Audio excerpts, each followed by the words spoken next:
In 2018, Frenchman Thomas Lemoine mastered the recipe and took the Crankworx Speed and Style World Championship. But a new year means a whole new crop of riders are looking to take their shot at the champ. Round 1 of the Crankworx World Tour, the Mons Royale Speed and Style Rotorua. Head-to-head racing combined with enough wild times to make your day, your evening, or whatever the heck time it is where you're watching.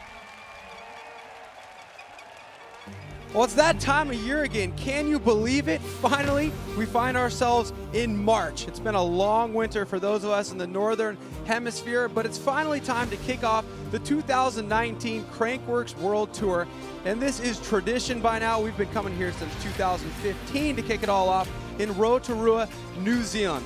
I'm your host, Cam McCall, alongside Andrew Needling, our sport analyst for all things racing. And today we have an exciting event on tap that isn't just racing, speed and style. Yeah, and it's a Crankworx Speed and Style World Championship. This is round 1, kicking off right here tonight. Well, you mentioned Speed and Style World Championship. That's exciting for this discipline because there was a time just a few years ago it was just an experiment. But this discipline has really come into its own. There's a World Championship on the line. Last year was the first time that was the case, which means this year somebody is looking to defend that title. Andrew, who is that man? He has to be the man to beat, Thomas Lemoine. He was just effortless going through all the rounds. He took his first win of the season at Innsbruck. He would take down heavy hitters like Sam Reynolds. Now, the competition did not make it easy on him. I mean, this is a guy he's going up against here, Sam Reynolds, who had 3 podiums throughout the season. Thomas Lemoine only had 2 podiums, but they both happened to be wins. Take a look at the second win he had in last season. I mean, he just got more confident as the season went on. And like I said, he just does it effortlessly. The fans loving every minute of Thomas Lemoine's win from the final stop of the 2018 season in Whistler. So it's going to be really exciting to see what he's going to bring for us right now. So the 2018 Speed and Style World Championship came down to the wire. We had no idea that Thomas Lemoine was going to be the man to win that title because at the beginning of that day in Whistler, there was another front runner. Tell me what happened, Andrew. Pardon me. You know what time it is? It is 25 past 4. Carl Straight had all the pressure on his shoulders. All he needed to do was advance through this round to take the world title. Well, take a look what happened. Missing the hand on this back foot bar spin right here. He knew he needed to throw something big because he was going up against Greg Watts. He obviously wanted to continue momentum after his win in Leger, so a lot on the line here if he was able to just make it out of this round. Yeah, and a near impossible task ahead of him here. Carl Straight riding like a man possessed, trying to make up some time on Greg Watts. So Kyle Straight crossed the finish line first, but it wasn't enough to make up how much Greg beat him by in the first run after that crash. And if Kyle would have made it out of that round, he would have been the world champion. So another opportunity for him to try to get some revenge here in Rotorua 2019. So as this discipline continues to evolve, the organizers, the riders, they are leading that evolution. And this year we have a couple little minor changes to the course to be able to make better racing for you, the viewer. Michaela is standing by on the course for an update on the changes this year. Michaela? So you've been here the last 4 years competing. Unfortunately, you are out this year because of a shoulder injury. Yeah, not ideal, but it's all part of the sport, so take it as it is. So you're a spectator, so you have been watching the changes going on here. Tell me a little bit about what's different about the course this year and how you think that's going to affect the riders. Right, so for starters, we've got a few rollers. We had moguls and a skinny last year, so that's slightly different at the start. Much of it through the middle is pretty much all exactly the same, but then at the end, we've got a big change. So we've got, instead of the flat turns before the final jump, we've got the final jump, then the flat turns. So that will definitely mix things up a little bit. How do you think that will affect riders? So they're going to be coming into the takeoffs a lot more in control without all those flat turns before. But what about the landing? They got to stick the landing, don't they? Yeah, so they'll, whereas last year they could slip a foot and still get over the finish line, whereas this year you've got to, you really got to nail that trick and then get on the brakes and then be able to get on those pedals straight away after you go through that first gate. So I think it'll change things a little bit, but it'll still be, big tricks are still going to be thrown down. Well, perfect. I can't wait to watch. And speaking of watching, who are you going to be watching tonight? Probably the likes of Lemoyne would be, a favourite for me. He's good at tricks, and he's obviously very fast as well with the BMX background. And then also, Adrien Loron, you can't count him out in an event like this, so I reckon it should be a good event. I think so too. Well, we'll just have to wait and see what happens. Yeah, looking forward to it. So we've talked about the course, we've talked about who some of the potential front runners might be, but if you're new to this format of racing, speed and style, you're guessing this may not just be a race. For more on that, Andrew, explain how this works. And this is our format. It's a head-to-head battle. We've only got one course, 2 runs total. Obviously the riders are going for time, but they get a trick bonus to decrease their total time, and that gives them a run score.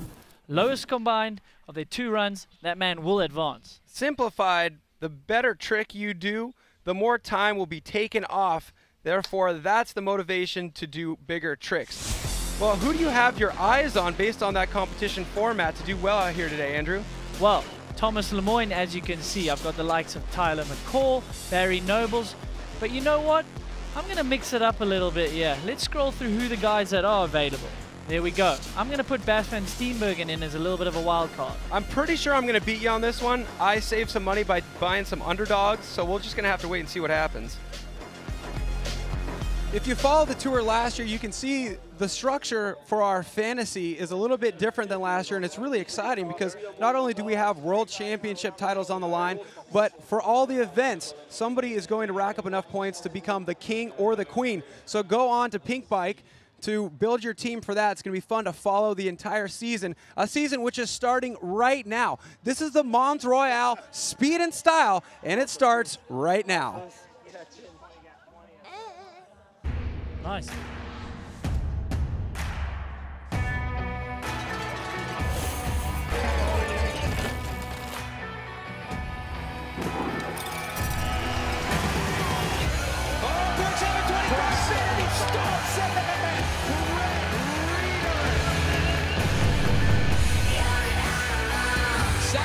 Up your Kiwi, absolutely flying here, pedaling through the air. What a run! Jill Kittner, the queen of Crankworx.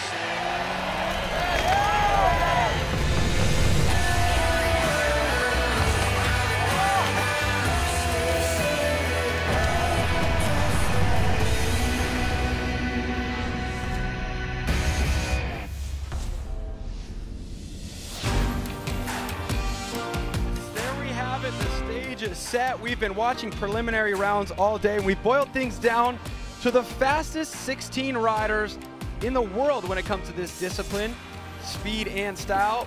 But a perfect day to kick things off, Andrew. Look at the temperature out here. Yeah, you couldn't ask for much more. There is a little bit of a breeze which will upset some of the riders, but it seems to be calming down. Well, we saw that. It said 4 miles per hour, so I think conveniently, as soon as we get to the point where we're starting racing, the wind has calmed down. And here's a look at our riders. And look how stacked this is. We've got our reigning champ, Thomas Lemoyne, qualifying in fastest. He's up against local hero, Joe Simpson. Let's scroll down. The likes of Adrien Loron will take on Tyler McCall. Louis Rabeau's a new face here. Martin Söderström, he won here last year. Greg Watts, Barry Nobles, the likes of Reed Boggs. And then all the way at the bottom, let's not count out Kyle Strait. You know what excites me about this round of 16 bracket? First name at the top, Thomas Lemoyne. The last name on the bottom, Kyle Strait. We talked about both of them at the top of the show, and we see that they could be on a collision course, but Lemoyne will have to make it past Joe Simpson right now, the man who got second place here in Rotorua last year. Thomas Lemoyne just very well may be your new favorite rider. You may not realize it yet, but I'm going to tell you why he should be your new favorite rider. 3 wins last year in 2 different disciplines, a 4th place in slopestyle. So definitely watch for him for that overall king title. And I can't believe he's only 22 years of age. Yeah. It is amazing because he's been around for a long time already. He has. He's an established rider here at the Crankworx World Tour. But the truth is, even though he's only 22, he's got a lot of experience, and I feel like he's just now coming into his own. Look at those results from last season. Results don't lie. And we see him in pump truck quite often. So the visual of Thomas Lemoyne in a gate is something we know and love, and it signals the start of the 2019 Crankworx World Tour.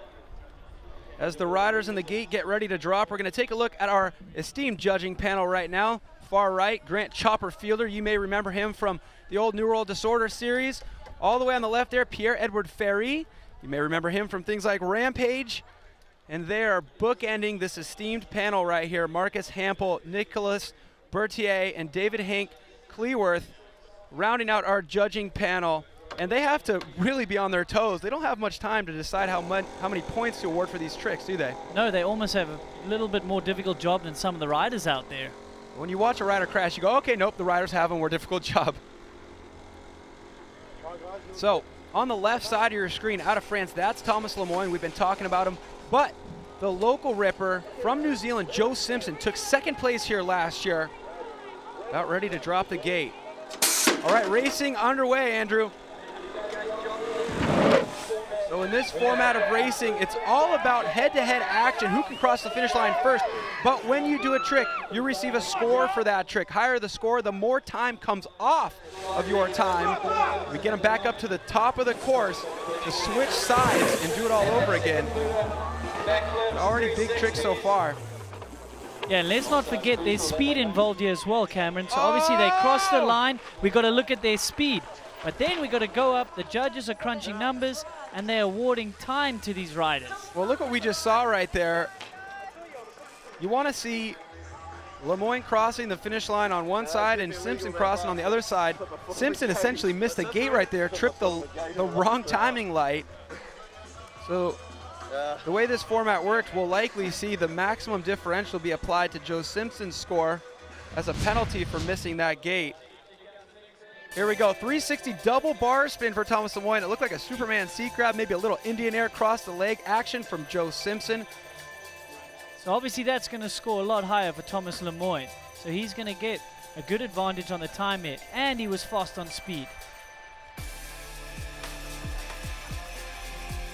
So big combos out of Thomas Lemoine and nice stylish 360 table out of Joe Simpson. Unfortunately, the tricks that Joe Simpson did, that Superman seat grab, Indian air, and that 360 tabletop won't count because he missed that gate. So the max differential, we just received word in our headset, will be applied to Joe Simpson's score. So Thomas Lemoine will basically just have to cruise through the finish line in the second run here for his round of 16 against Joe Simpson.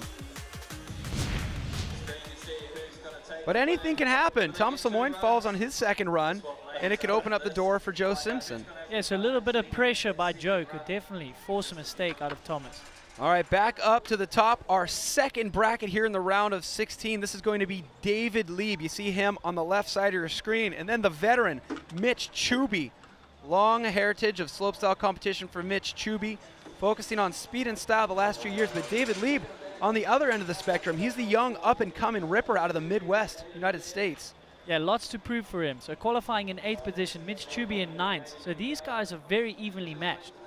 This will be an exciting round just for that very reason. Now on paper, this is going to be exactly that. Very evenly matched, but you never know. Now that it's finals time, there could be tricks that the riders are saving that they didn't demonstrate in the qualifying rounds. So this is where speed and style really gets interesting. That's a great point, Cam. I think there is a little bit of head games going on here. We did see some huge tricks like double backflips in qualifying, but I think some of the top riders would have been holding something back. And keep your eye out for that, because Barry Nobles was one of those riders who was doing the double backflip in qualifying. He is in this round of 16. He'll be in the 6th bracket, so don't go away if you like double backflips. There's a good chance you may see one. And he's not the only one, but we'll leave that for a little bit of a surprise later in the broadcast as well. So Mitch Chubey coming from that slopestyle background, but he also races downhill. David Lieb, he started out riding indoor at Ray's Mountain Bike Park in Ohio. And now he's racing downhill. So he's a very well-rounded rider. So this is going to be a great matchup.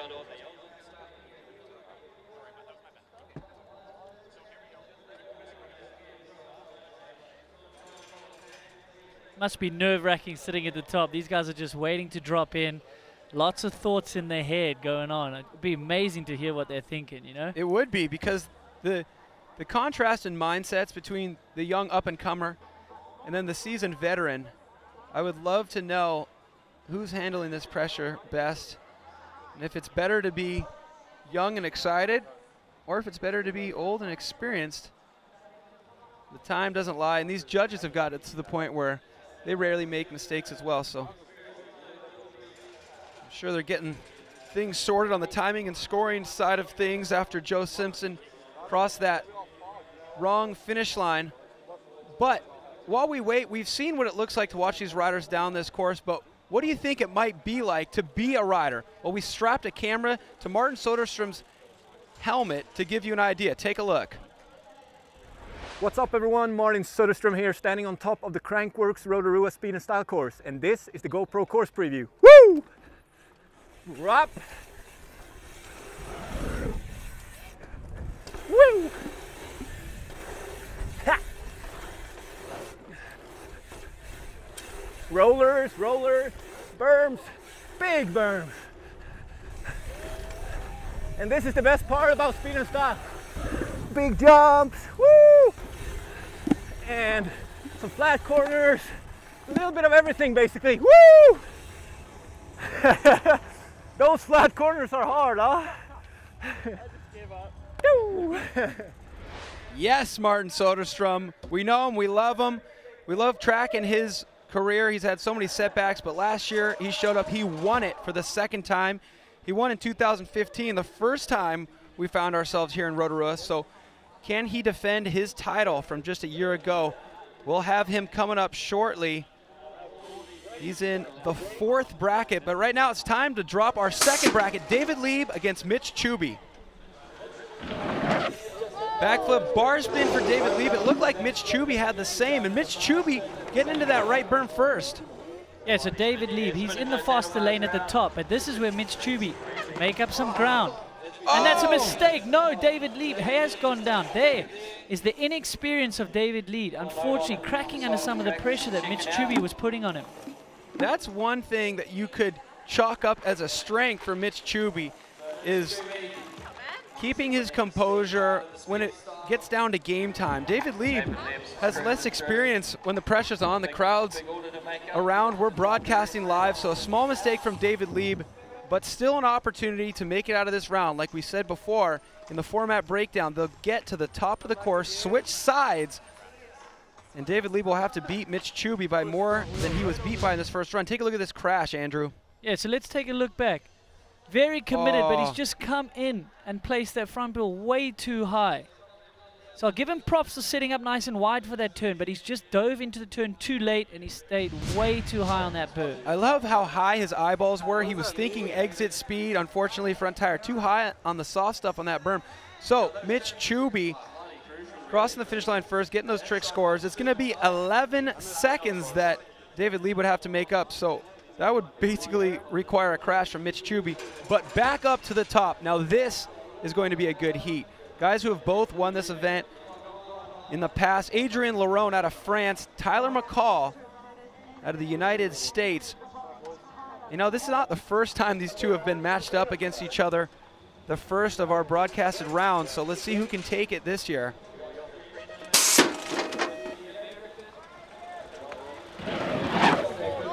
Oh, backflip bar spin for Tyler McCall. That's going to beat the 360 with a little bit of style from Adrien Loron. But Adrien Loron leading the speed at the moment. That he should. He's got the racing background. Tyler McCall, more from slopestyle. Obviously, we see him in Rampage. I know he's got to throw some bigger tricks.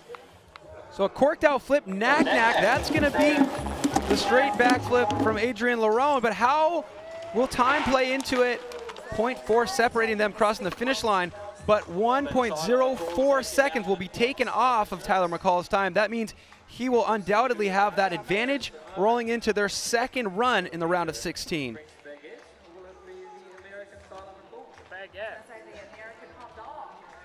Yeah, you were right. So Tyler McCall will be the leader by 0.5 into the next heat for these two.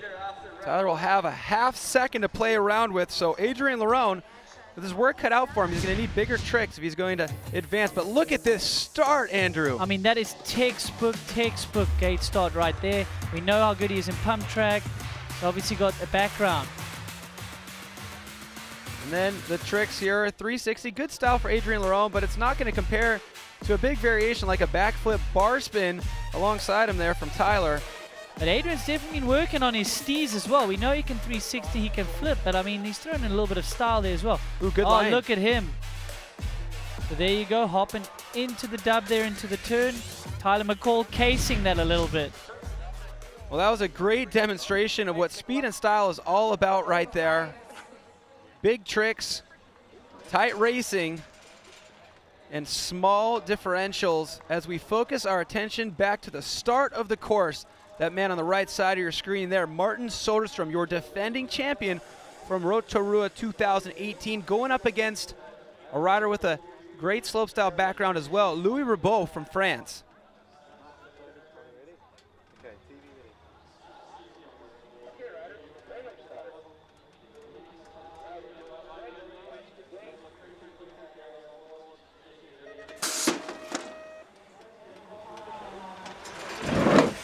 Martin Söderström, a double tail whip. It looked like Louis Ribaud did a flip whip. Was that a flip whip? It looked like it, but we'll have to wait for the replay. These guys are neck and neck. Martin Söderström qualified in 4th position.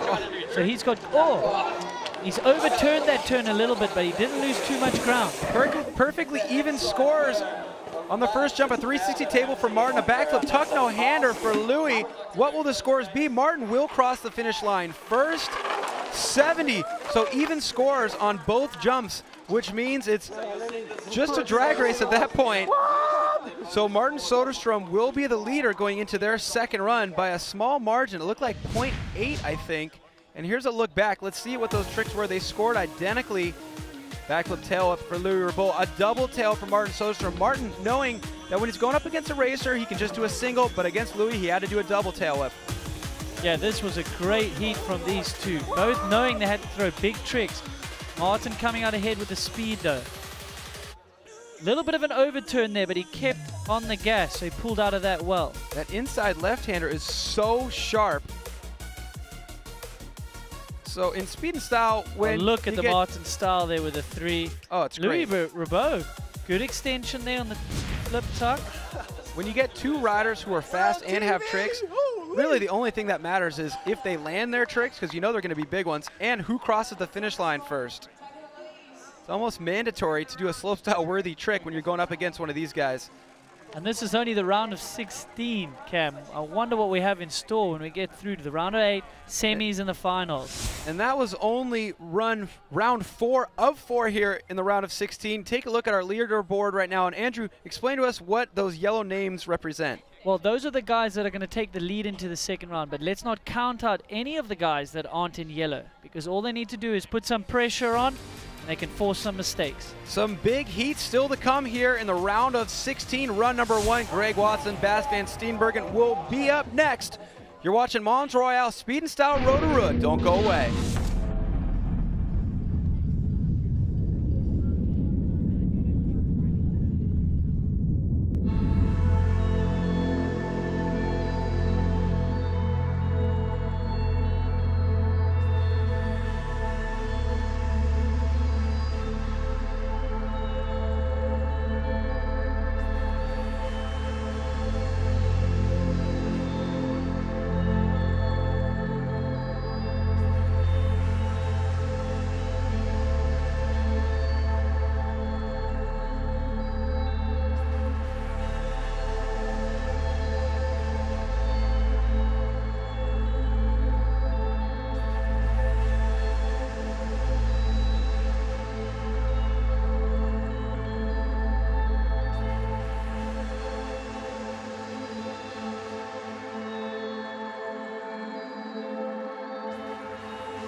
take a look at that. If this is any indication of how the 2019 Crankworx World Tour is going to be, it's going to be a great year. This is the way we started off. We're floating down in the middle of the Pacific Ocean in the southern hemisphere here.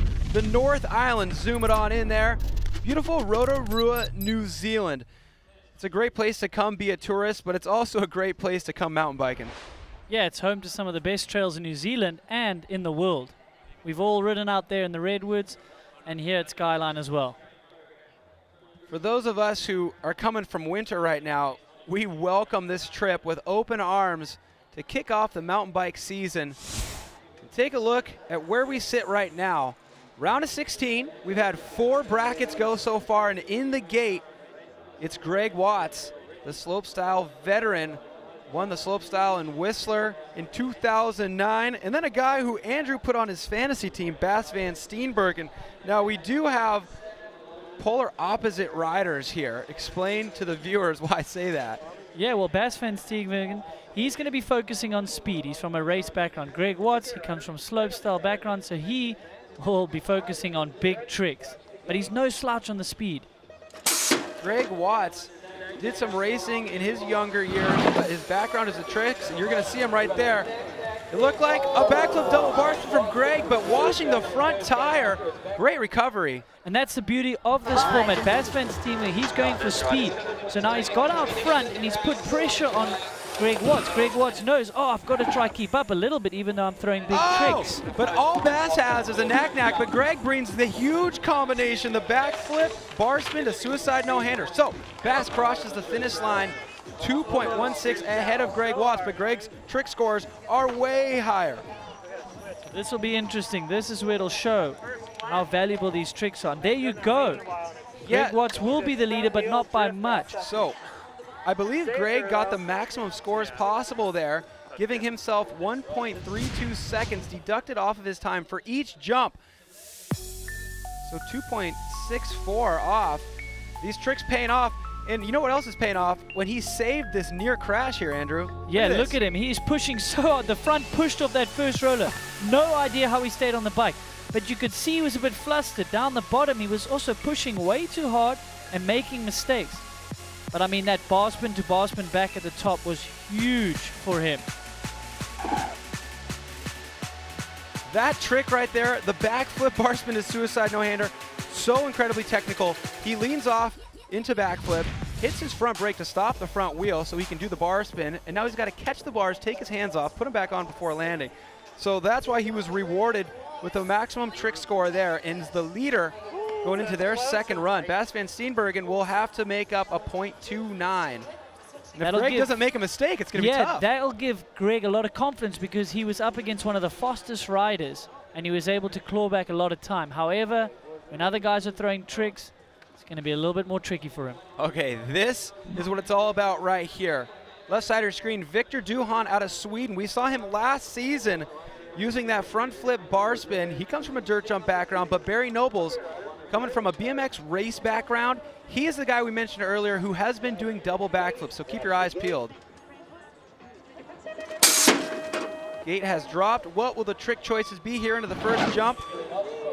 Oh, front flip for Duhan, a backflip. Looked like no-footed can from Barry Nobles. So Barry Nobles clearly keeping that double backflip. Oh, 100 tight. for Victor He's not Duhan. using it yet. This is where Barry needs to get going, put some kind of speed here between him and Victor. Oh, there it is, Cam. Oh, no! It looks like he's missed a gate, Cam. That's disappointing. The big question with Barry Nobles earlier today was, can he double flip that jump and not miss a gate? We saw him miss a gate earlier in practice and qualifying on his throwaway run. But one thing I want to talk about here, the double backflip was incredible. It's unfortunate he didn't make the gate, but Victor Duhan scoring 100 on the first jump. So here we go, here's that first jump. Victor Duhan doing that front flip bar spin, so that's why he got that 100. Now Barry Noble scored an 80 with that backflip no-footed can. Good extension on that backflip no-footed can. Yeah, I was gonna say, I mean, that's equally as impressive for us, and he's really upped his trick game this year, Cam. Oh, it's so unfortunate that he missed that gate. As this replay continues here, we're gonna get a look. Here we go. Oh, it was a front flip suicide no-hander from Duhan, it looked like, but Barry Nobles landing deep on that double flip. Imagine trying to gain your composure and look ahead at the gates after flipping twice. You know what it's like to get off the merry-go-round. No, it's uncanny. Obviously, he can't spot the landing, and he just went way too deep, and he just landed a little bit to the left, and that was it. There we go. Barry Nobles, unfortunately, missing that gate right now. He's going to have 10 seconds to make up. That max differential is applied to his time. So they'll get back up to the start, and Barry Nobles will have his work cut out for him. But take a look at this next heat in the gate. You're looking at Reed Boggs on the right side of your screen. And from New Zealand, Billy Meeklem. We saw him in slalom just a couple nights ago. And he made it into the finals there, but he's actually a trick kid, so this should be right up his alley. Yeah, and he out-qualified Reed Boggs. He was in 7th. Oh, bar spin combos for Billy Meeklem. It looked like 360 bar spin combo out of Reed Boggs. But Meeklem leading the charge. Yeah, but a big trick from Reed Boggs. We will look to the judges to reward him for that. Tuck no hander to toboggan for Meeklem. That trick was being rewarded in qualifying. Reed Boggs crossing the finish line, only 0.83 behind, but what will the trick scores be? Boggs, bigger trick scores there. He's going to take over a second off from each jump, but still, Billy Meeklem will be the leader going into their next round. Yeah, but by only 0.06. So that's pretty much a dead heat between these two. Great racing, great tricks. These guys look like they could be brothers. Did you notice that? I did. And they're riding similar speed, cool tricks. Uh-oh. Look what we got right now. The man we spoke of earlier at the top of the broadcast is sitting on the right side of your screen. That is Kyle Straight. He was so close to winning the Speed and Style World Championship last year. A small mistake, gave it to Thomas Lemoyne. He's going to have to get past Australia's Mike Ross, going for the full-on trail bike here. Yeah, Kyle Straight qualifying in 2nd. We saw how much speed he had in slalom early in the week. Oh, backflip bar spin for Kyle Straight, a backflip knack-knack for Mike Ross. So Kyle Straight, we know, as we said, how fast he was in slalom. Look at him edging ahead here. And Mike Ross is not on the bike of choice you want for speed here. He's on a sluggish trail bike. They're scoring identically on the first jump. 1.04 will be shaved off for both riders, so they are 100% even until these second jump scores come in. Kyle Straight crossing the finish line with a hefty margin of 3.42 and scoring a little bit, well, identical scores on the second jump as well. So that was just a straight up race, easy math. 3.42 is what Mike Ross will have to make up when they get their second runs underway. Andrew, let's look back at the start. Take a look at Kyle Straight.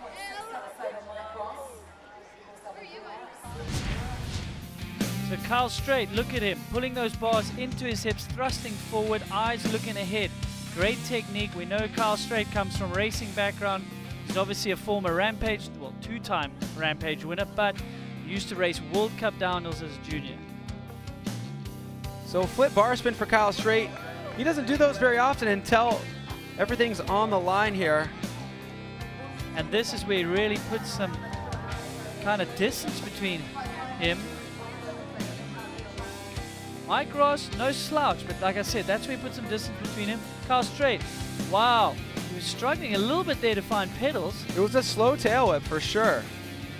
But great extension on that Superman. Let's not ignore that Superman from Mike Ross right there. And also, let's give credit to how close he really was to Kyle Straight, considering he's on what I would consider to be not the best bike for this racing format. Definitely not. You could see he was a little bit slower than Kyle Straight through those rollers, but Mike Ross, coming from BMX background, he rides mountain bike, he rides motocross, he rides it all. So there we go. That was our 8th bracket in this round of 16, meaning that we're now going to start second runs here in round of 16. Back to the top of the list there, Joe Simpson, left side of your screen. Thomas Lemoyne, the defending world champion in this speed and style discipline here at Crankworx, and 11.44 for Joe Simpson to make up. So we have sent these guys up. They have now flipped lanes. So Thomas Lemoyne is now on your right side of the screen. Oh, wow. Looked like 360 bar spin to X up for Thomas Lemoyne. Nice, stylish behind the back seat grab for Joe Simpson. I mean, Thomas Lemoyne has got a max differential he's dealing with here, and he's still throwing big tricks. That is quite risky. I mean, it just shows you how confident he is with these tricks. He's got to be one of the most Thomas. confident riders out there. You see him in pump track. We used to joke about it watching him in pump track, saying it seems impossible for him to make a mistake. He's that smooth. He is a rider that makes it look easy, Cam. I would definitely agree with that. Well, Thomas Lemoyne, whether you realize it yet or not, he is your favorite rider this year. And let's hear from him. We're going to send it down to Michaela Gatto. Did you know that you are our official favorite rider? Thank you. I didn't know. Well, now you know. I personally think that you are the perfect combination for this event. You've had a BMX background. You know how to do gate starts. You know how to do all the tricks. Let's talk a bit more about the perfect bike setup. This is just my dirt jump bike because I don't want to change anything when I do tricks. So I just take it how it is and I try to do my best on the speed with it. I could do better on it to race more, but I feel like I want to do my tricks more than the speed and then try to be as fast as I can. Yeah, so you'd rather just be on something that you're comfortable with, deal with the speed as much as you can, but then at least you're able to do all of your tricks. Yeah, pretty much. Perfect. Well, thank you so much. Thank you. Thanks, Michaela. Thomas Lemoyne definitely playing toward his strengths right there, and there's something to be said for simplicity. It's like, keep it simple, stupid. You got all these events to do. You can do them all on the same bike, so why leave that variable up in the air of having to adjust to a different bike for each discipline? Thomas Lemoyne making the right decisions out there, a veteran at the young age of 22 already. But Mitch Chubey in the gate right now for our next heat, going up against David Lieb. David Lieb having that issue in run number 1, taking a fall in the left-hander. So look for Mitch Chubey to play it safe here. He's got a lot of time to play with here. So a safe backflip by him. But David Lieb is charging. He knows he needs to pull out all the stops. A 360 double bar spin. Yeah, and it's not helping being in that lane. He's behind Chubey already, so Chubey's out front, knows what he needs to do. Wow! What? I'm not sure the judges are going to give him score for that, but he deserves it. That's incredible. David Lieb, not only a well-rounded talent, but a showman. Now, I'll tell you at home watching, that cannon log that he just 360'd is not a judge feature. He just did that for fun. Let's listen in. That's amazing. Look at the smile on his face. We got to look back at a replay of him doing a 360 on that cannon log. He may not have advanced right there. He had such a huge margin to upset. But doing it for the fans out there, this is one kid I hope to see here competing in slopestyle in the future. A lot of potential. That was textbook off that drop. Maintaining all the speed he had coming in. Wow. He might be our new fan favorite. We have had that cannon for 5 years, and it's the first time we've seen anybody trick off of it. Cam Zink was talking about doing it in 2015 just for fun. David Lieb just made good on that promise. Well, he can lay claim to that, can he not? Absolutely. Well, back up to the start right now. Second run for a very tight bracket here. Tyler McCall leading out Adrien Loron by just over half a second. He did it with the tricks and staying close. Adrien Loron will have to dig deeper in that bag right now if he wants to advance. Yeah, these are two very all-rounded riders matching up against each other. Backflip bar spin to a little table for Tyler McCall. Looks like a 360 table for Adrien Loron. So Tyler with the advantage as well as got a wheel ahead here, but this is where Adrien will pick up some speed from that racing background. Both putting the power down. On the ponies here into the second jump. Straight backflip for Loron. Corked out backflip, knack somehow setting up for those gates for Tyler McCall. Oh, what's it gonna be? All right, so Adrien Loron crossing the finish line, 0.81 ahead. He needs 0.51, but the tricks are going to factor in. Tyler McCall scoring enough to get 2.08 seconds off his time. He will advance and eliminate Adrien Loron. So great riding from Tyler McCall. That'll be disappointing for Adrien. We know how competitive he is, and he also qualified in 5th position. So a lot of defense coming into play here for Tyler McCall. When you're racing somebody like Adrien Loron, you know there's a good chance you're not going to cross the finish line first, but this could have been a straight-up race if Tyler wasn't doing big enough tricks. Yeah, look at the commitment from Tyler. Look at those eyes, looking ahead. Now, Tyler is maybe one of those riders that kept a little bit back from us in qualifying. We spoke to him earlier.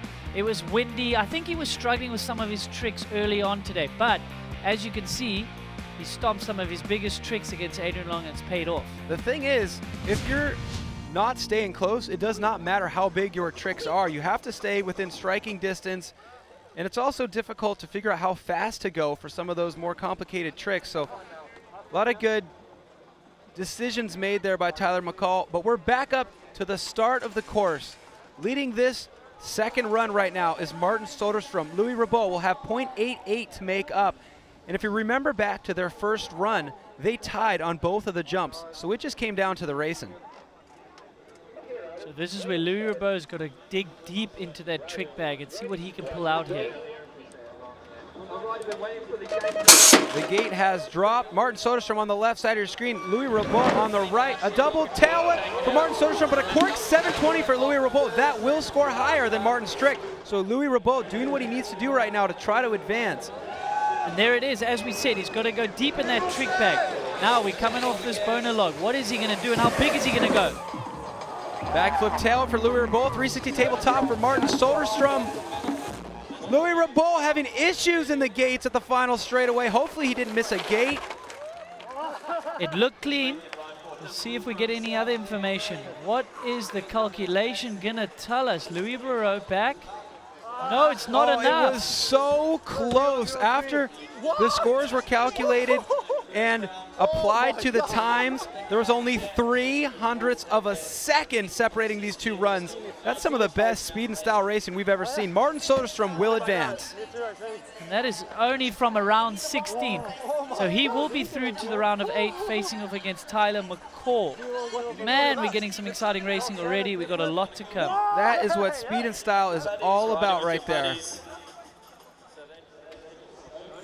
Here we go, back up to the top. Bas van Steenbergen on the left-hand side, coming from that racing background, not doing the biggest tricks. You'll see a knack-knack, a couple combos, but then the combo master himself, Greg Watts, on the right side of your screen. He's the leader by 0.29, former slopestyle champion from 2009 in Whistler.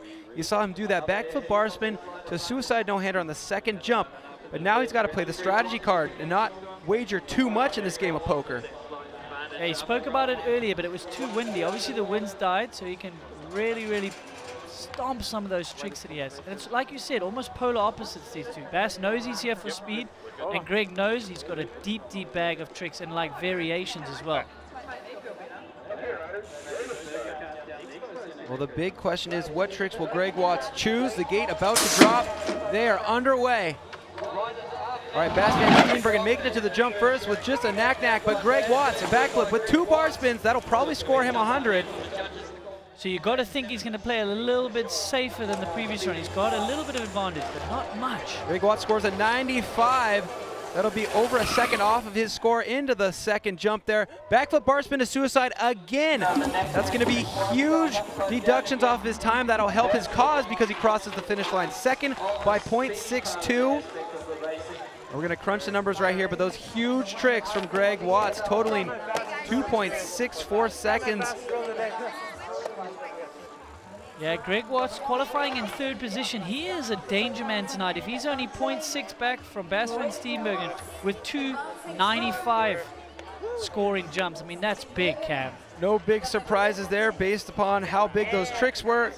Greg Watts will roll right into the round of 8. Bas van Steenbergen will look ahead to more events later on in the week as he continues his campaign for King of Crankworx. But take a look at our brackets so far. Thomas Lemoyne and Mitch Chuby will find themselves pitted against each other in the round of 8. And then Tyler McCall will go up against Martin Söderström, so it'll be a very tough battle for him. And then Greg Watts is also through to the round of 8. But who will he face off against? This next round will determine that. Left side of your screen there, Barry Nobles. Right side of your screen, all the way from Sweden, Victor Duhan is leading this round. You remember, Barry Nobles having issues on the second jump after doing that double flip, missing a gate, so 10.05 is the hole he's going to have to dig himself out from under. Great start there for Barry Nobles. He gets to the first jump in the lead. A backflip tail for Barry Nobles, a front flip for Victor Duhan, knowing that he didn't have to do the bar spin there this time. Well, if someone's got a trick that can dig him out of that hole you spoke of, it is Barry Nobles through the double flip in the first run. Oh, he takes a look back. Here we go. Is he going to try to double flip again? He does. Now eyes up, make the game. Oh, don't think he's made the gate with that hesitation afterwards. Well, Barry Noble's man. Wow. Fan favorite there, throwing the double flip with ease. That is unbelievable courage. What a great competitor out there, Barry Nobles. Ideally, we would like to see him land the double flip and make it through all those gates. But what we just saw here was better than what we saw last year in Whistler when he crashed the double flip both runs. So great to see that he's perfected that very difficult maneuver that scores a perfect 100. But Victor Duhan will roll into the round of 8 to meet up against Tyler McCall. Back up to the start here. Good camaraderie between these two riders, given Knuckles in the starting gate. Left side of your screen, Reed Boggs. Right is Billy Meeklem from right here in New Zealand. Meeklem leads, but only by 0.06 of a second. So nothing in this matchup. It's all to play for here in Heat 2 here of their round.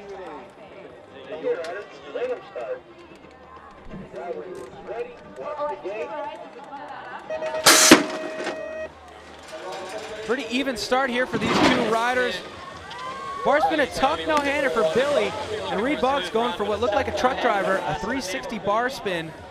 So you would think Reed Boggs would be ahead after the jump. Yes, he scores an 80 versus a 50 from Billy. So Reed Boggs now a little bit behind though, coming here to the finish. Well, Billy leading the race right now, but hot on his heels is Reed Boggs, who has scored higher in both trick jumps through the finish line first. Is Billy Meeklem by 1.58, but allow us to crunch the numbers right here. It was such a tight race, only 600 separating these two at the beginning. And Billy Meeklem will impress the local crowd here, who undoubtedly will be cheering for their local boy. He'll move into the round of 8.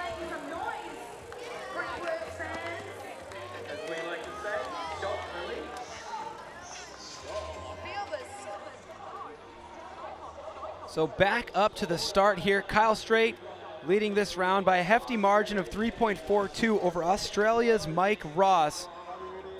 Kyle Strait, the second place qualifier for this event today. Will we see him meet up in the finals with the first place qualifier, Thomas Lemoyne? Only time will tell. He has to make it past Mike Ross.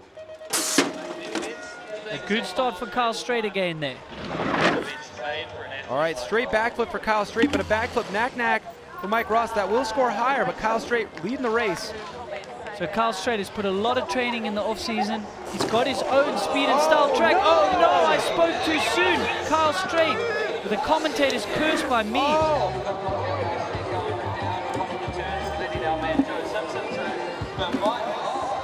Well, he's only got 3 seconds from what we remember, so Kyle Strait, unfortunately, looks like he's thrown it away here in round 1, in this round of 16. Oh, but it was actually so close once the numbers were crunched. Despite falling, when the tricks were added to the total, he was only 1.28 behind. But another frustrating finish here. I mean, the last race that Kyle Strait had in the 2018 season was similar. Now, wow, this is getting more disappointing than last year for Kyle Strait.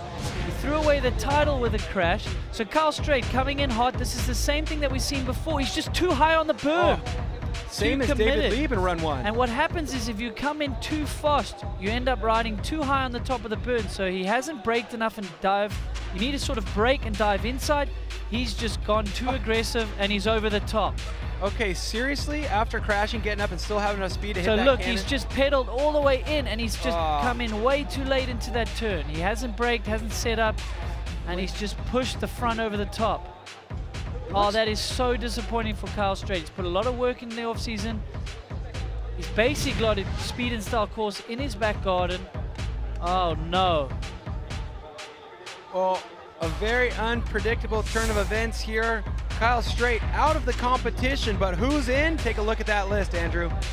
Well, the surprise man, Mick Ross there at the bottom, he's going to go up against local hero Billy McLean. Greg Watts is looking strong. Tyler McCall's facing him against Martin Söderström. And our number 1 qualifier, Thomas Lowen, at the top there against Mitch Chubby.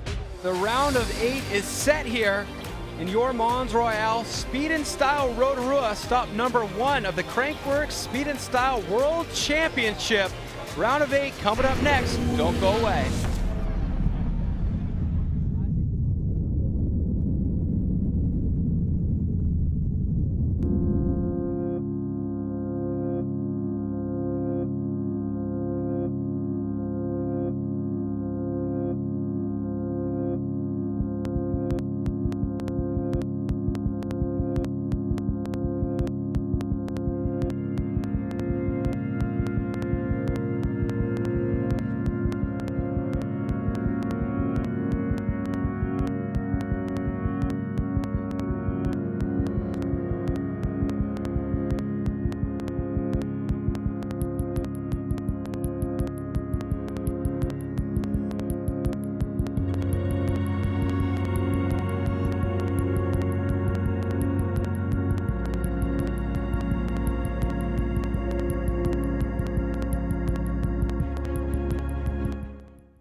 in beautiful Rotorua, New Zealand. Live, kicking off the Crankworx World Tour and the Speed and Style World Championship. This is Mons Royale, Speed and Style Rotorua. We are in round of 8. Next up is going to be those two right there, Thomas Lemoyne going up against Mitch Chubby. But some really great rider matchups here in our round of 8 brackets. Yeah, so Tyler McCall and Martin Sorens, they'll be going up next after that first matchup of Thomas Lemoyne. Greg Watts is looking incredibly strong against Victor Duhan. Billy McLean, local hero. And then Mike Ross, a little bit of a surprise there, taking down Kyle Strait with an uncharacteristic crash from Kyle. Duhan and Watts, that is going to be a ridiculous bracket. We'll have to wait for that. But right now, very entertaining round on our hands. Thomas Lemoyne, the 2018 Speed and Style World Champion, looking to defend that title, but he's going to have to get past the veteran, Mitch Chubby. Into the first jump. 360 double bar spin for Thomas Lemoyne. And this is where they get into the speed section. And as I say that, Mitch Chubby with too much speed into the first turn. Thomas Lemoyne, as if he needs any help. He's #1 qualifier and so smooth with his tricks. Oh, that might be the second trick off the flat drop there. You know what I like? The idea for Speed and Style, a little slippery salmon there, came from guys like Kurt Voorhees doing 360s on dual slalom races just for show. Now that the tricks are a part of the actual competition here, that cannon log provides a great opportunity for riders to trick when they don't have to. Oh no, a little bit insult to injury there for Mitch Chubby. That's not the kind of crowd pleaser we want to see. So the dirt is getting looser and looser, and I think these guys are obviously having to push. This is the round of 8. And again, man, that berm's a little bit flat at the top and just riding way too high. He's just too high above the riding line there. One thing I want to ask you is, yes, he was too high above the riding line, but every time that happens, does the riding line become lower? It definitely does. You've hit the nail on the head there. These guys need to almost walk up the track and have a look at these turns, because the course, as simple and groomed as it is, it does change every run. Chubby down, but that's run number 1. They'll get back to the top. Tyler McCall going up against Martin Söderström. 2 riders who know what it's like to win a Speed and Style event, facing off against each other. Martin Söderström, your defending champion from this event last year. What tricks will they choose? They know they have to go for broke. Double tail for Martin Söderström, a backflip bar spin for Tyler McCall. So he's navigated that tricky first turn Martin Söderström has. Tyler McCall looks like he's getting quicker and quicker as the rounds go on, which often happens in this format. So Martin Söderström scoring 0.21 ahead of Tyler McCall's defense of that 1.04 from his tricks. And they're going to cross the finish line pretty close here, only 0.44 separating them. So tricks will mean a lot on this one. Let's calc it out right here. Martin Söderström, the leader going into their second run. 0.58 will be what Tyler McCall has to try to upset when they switch sides. A good run there, good close racing, but here's this bracket that I mentioned I was excited about earlier. I'll tell you the reason why. Greg Watts, the master of the backflip bar spin variations. The hands come off the bar spin, but Victor Duhan is the master of those bar spin and hand variations, but in the forward direction. Yeah, polar opposites there. Greg Watts has so many variations. Often not even you, Cam, can spot what's going on unless we look at a replay. Oh, absolutely, especially when you have tight racing. These guys will be hitting that first jump at similar times. Both have good snap out of the gate. And there's so much going on in these variations. Let's take a look. Greg Watts, backflip, double bar spin. It looked like Victor Duhan, front flip bar spin. So both of them very consistent with their tricks, and it's great to see them. One going backwards, upside down, one going over the front. Yeah, let's just enjoy how much of a spectacle this is. Side-by-side racing, one going backwards, one going frontwards. Oh, come on! Backflip This is bar an spin. amazing matchup to see. Victor's got the edge from the first jump. Oh! Speed's looking almost neck and neck. So close, 0.21 separating them across the line. Okay, and Victor Duhan scoring slightly better on the first jump, but not enough. Greg Watts will be the leader. Okay, we have to see a slow-mo replay of jump number 1. Greg Watts, backflip, bar spin. He throws another bar spin. Victor Duhan right next to him doing a front flip with 1 bar spin. So you would think that the judges would reward Greg for adding an extra bar spin, but sometimes a front flip is a little bit more difficult, so that must have been what they were thinking there. So Victor driving that back wheel into the ground, opting to roll those rollers instead of jumping into the turn.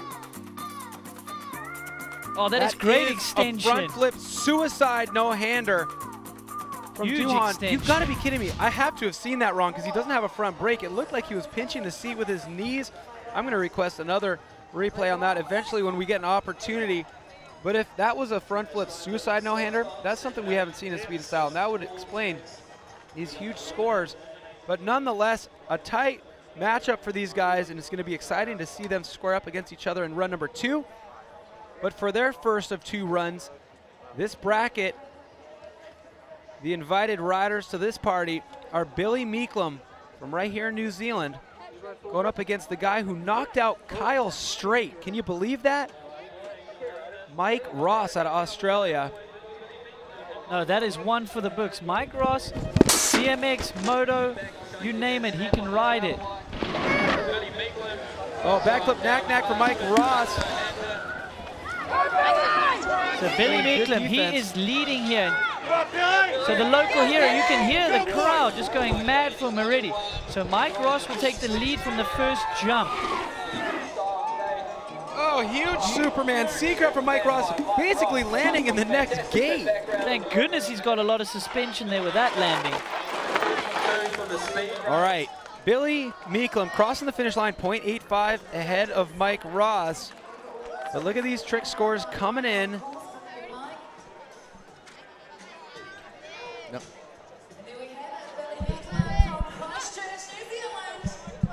Billy Meeklum leading the charge. We'll get them back to the top of the hill, but look at this replay. That is huge extension cap. Look how high he is. Thank goodness. And using all that suspension he brought to the party today. I'm going to welcome in third member of our team here. Well, I suppose fourth. We got Michaela down there in the field. But Darren Bearcloth, a guy you think of when it comes to Superman C-Grubs. Isn't it good to see some riders doing those upright variations? It's nice to spice things up, isn't it? Absolutely. It's good to see an old school Superman C-Grab. What do you make of some of these rotational combos that we're seeing out here, though? Pretty rad. The one thing that comes to mind is Doolin got robbed. Dude, fronty Sui? I'm tripping out on that because he should have got the win on that one. So you're backing me up on that. That was a fronty Sui, right? No, he didn't have his bars in his gut. But he also didn't have a front brake, and to us that's crazy because we know with that trick, if you don't have a front brake, usually your bars spin.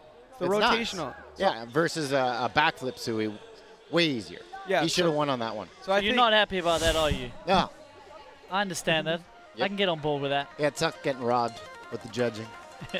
I'm not sure. The weirdest thing is, I think that Greg's trick on the first jump could have potentially been worth more. I agree. Yeah. And then on the bottom, I think, you know, the funny thing is it should have been switched, but it ended up being the same thing anyway. So I guess they're sitting underneath us on this tower. So we're going to give them a little bit of a hard time by stomping on this thing. But at least, don't mess it up again, but at least it evened out. All right, here's the slow-mo replay. Walk us through, Darren. That is a Sui. Come on. Absolutely. That trick is nuts. I've never seen that done on a mountain bike before. Have you?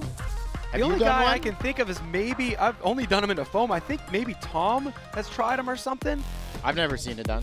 Tom Van Steenbergen. So explain the difficulty there for someone like me that tries to keep all my lips on the handlebars as much as I can.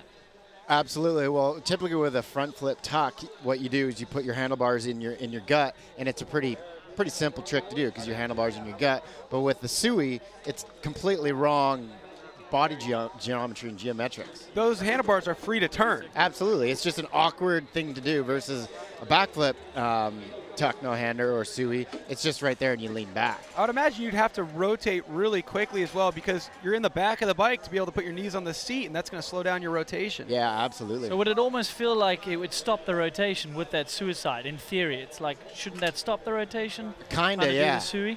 Yeah, you got to snap a little earlier or harder. So great stuff out of Victor Duhan right there. Got all of us scratching our heads with excitement and wonder, trying to figure out how the physics work on that one. Very impressed. Everybody enjoying the show out here. These guys in the gondola, they've got the best seat in the house for about 15 seconds. That's it. And then it's over. But round of 8 competition here at the Mons Royale Speed and Style Rotorua. That guy looking to defend his world championship title from last season, Thomas Lemoyne. He'll be competing in pump track, this speed and style, and also Saturday, slope style, his main event. But the only guy who we expect to be in the running for King of Crankworx, who also competes in slope style. Here we go, back up to racing. 9.72 is what Mitch Truby has in front of him in terms of a big challenge here. He crashed at run number 1. Here we go. Challenge, Cam. So it's cool, calm, and collected from Thomas Lemoyne. Darren, what impresses you about Thomas Lemoyne? You know, my favorite thing about Thomas is the fact that he just does his own thing. He doesn't really care about what everybody's saying or thinking. He just goes out and has a good time. And like kind of with his tricks and what he does, he's not always all what's hip or what's going to score. It's like what he can do well, what looks good, it seems. Absolutely. You know, he's the kind of guy that, you know, he could go for the win, but he'd rather do something stylish. So he goes out and does styly run and does what he's stoked on. Not trying to please the judges, per se. Tell you one thing he's probably stoked on is advancing out of that round right there. Absolutely. Thomas Lemoyne doing everything it takes to defend that title, but it's a long season, and this is stop number 1. But in run number 2 of this matchup, there's a .58 for Tyler McCall to make up. He's going to have to do it against last year's champion here at this event, He's Martin got some work to do. Söderström. Oh, absolutely. .58 is one thing, but against Martin Söderström, completely whole nother ball game. Martin's got some bangers on lockdown, that's for sure. Well, you saw the friendly fist bump there. Good luck, buddy, from Tyler. But we all know when the goggles go on, both those riders are going to forget everything about that. Bike setup. Tyler McCall running the Shimano Di2 electric shifting, so then you have the bars wrapped up like that and you pedal, it doesn't auto shift, no cable to stretch. He's going to need the ability to shift here to get past Martin Söderström. A double tail for Martin. Looks like Tyler McCall may have missed the bar spin there. He's probably trying to do the backflip bar spin. He's reaching for it. So Martin Söderström scoring that 1.25 from that first jump. He does it every run, and we know he's got double tail whips on lock. 360 table for Martin Söderström. A backflip knack for Tyler McCall, almost losing the back end. But he will cross the finish line first by how much? 0.25. Let's calc out those trick scores. A 70 for that 360 table, a 75 for that corked out flip knack. So one rider in the green on each side, but Söderström will do it by 0.39.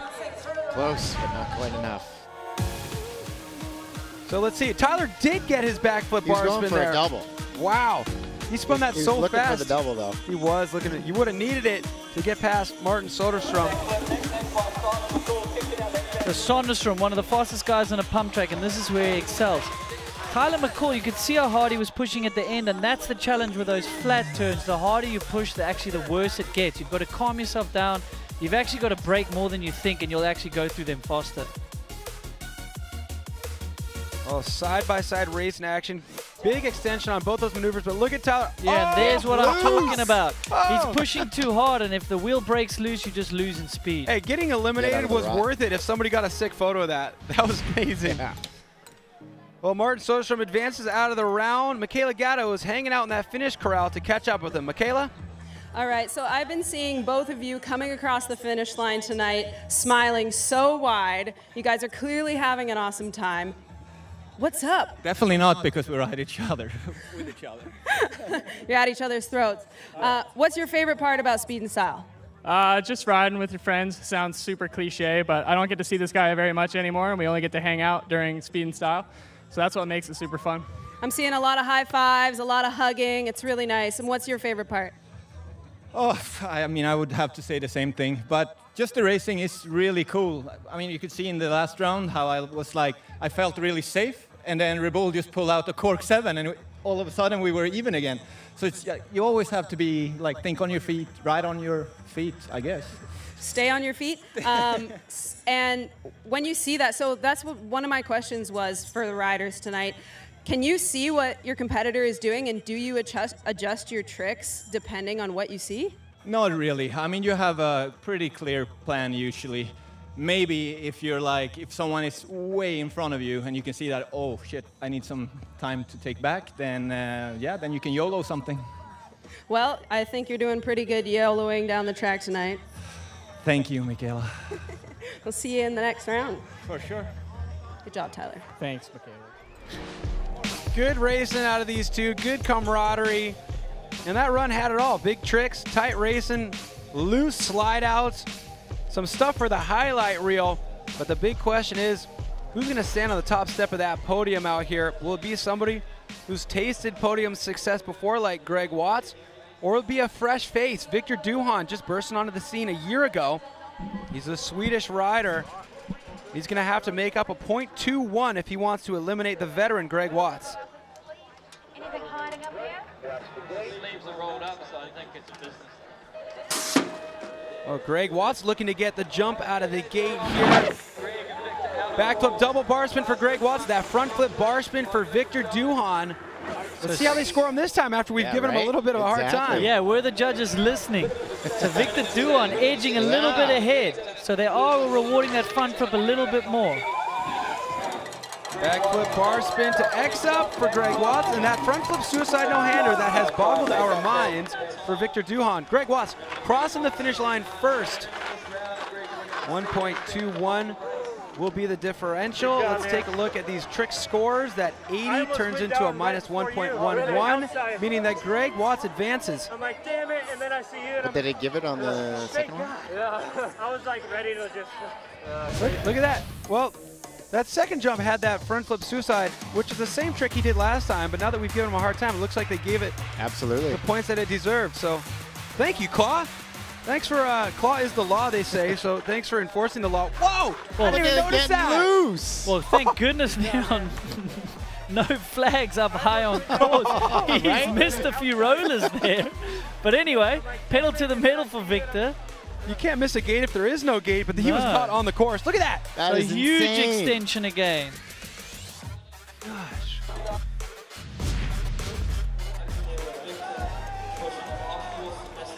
Well, Greg Watts, Victor Duhan definitely causing the judges to scratch their heads, and they are quite far away from those jumps. They're looking at screens. It's tough to tell from that angle the difference between a front flip tuck no-hander and a front flip suicide no-hander. So it's nice to see they got it sorted out for that second run right there after Claw enforced the law. But back up to the start, left side of your screen with a .64.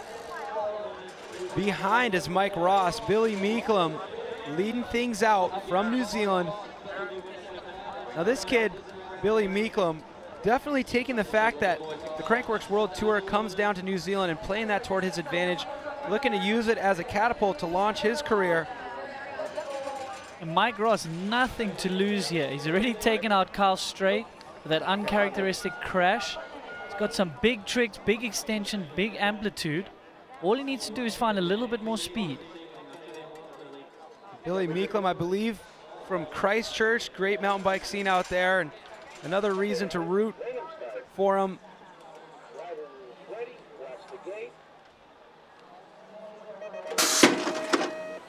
There we go, using that hardtail toward his advantage. Billy Meeklum getting the jump on the gate. Bar spin to tuck no-hander for him. Mike Ross looked like he did that backflip knack again.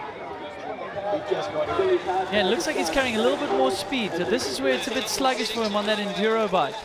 Billy McLean, he's on pace here.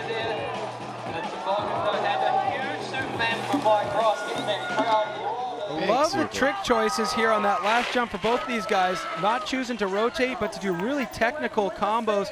Superman seat grab for Mike Ross. The tuck to toboggan for Billy Meeklum. And Meeklum will advance.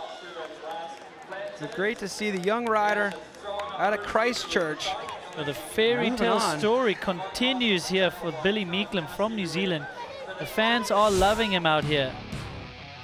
Well, our semifinals, also known as the round of 4, has been determined. Look at this first bracket. That is going to be a doozy. Come on. That's the heat right there. Yeah, that could be a final right there, but unfortunately it's not for those two. That's a semi-final. Well, for Billy Meeklem to find himself in a list of 4 against those other 3 riders, already an accomplishment out here. We'll get the round of 4 underway when we come back after the break. Don't go away.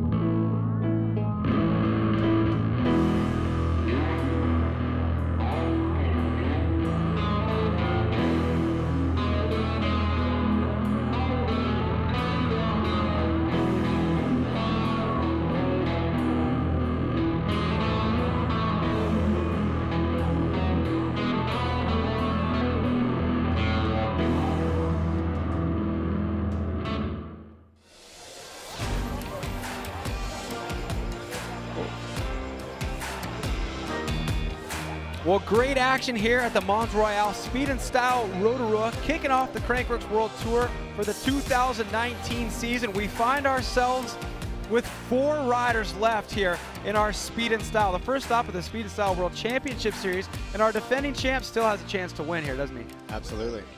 Going to be a tight race. But he's going to have to go up against the guy who won the event here just a year ago. Exactly. Yeah, Mons Söderström. But luckily for Thomas, Carl Straight is out. He was looking good on track, but I think the danger man is Greg Watts. Greg Watts is going to be going up against the local New Zealand rider. We love to incorporate a lot of the New Zealand culture here. When we have these courses, there's always these beautiful wooden carvings at the start line. If you're curious what those are, take a look at this.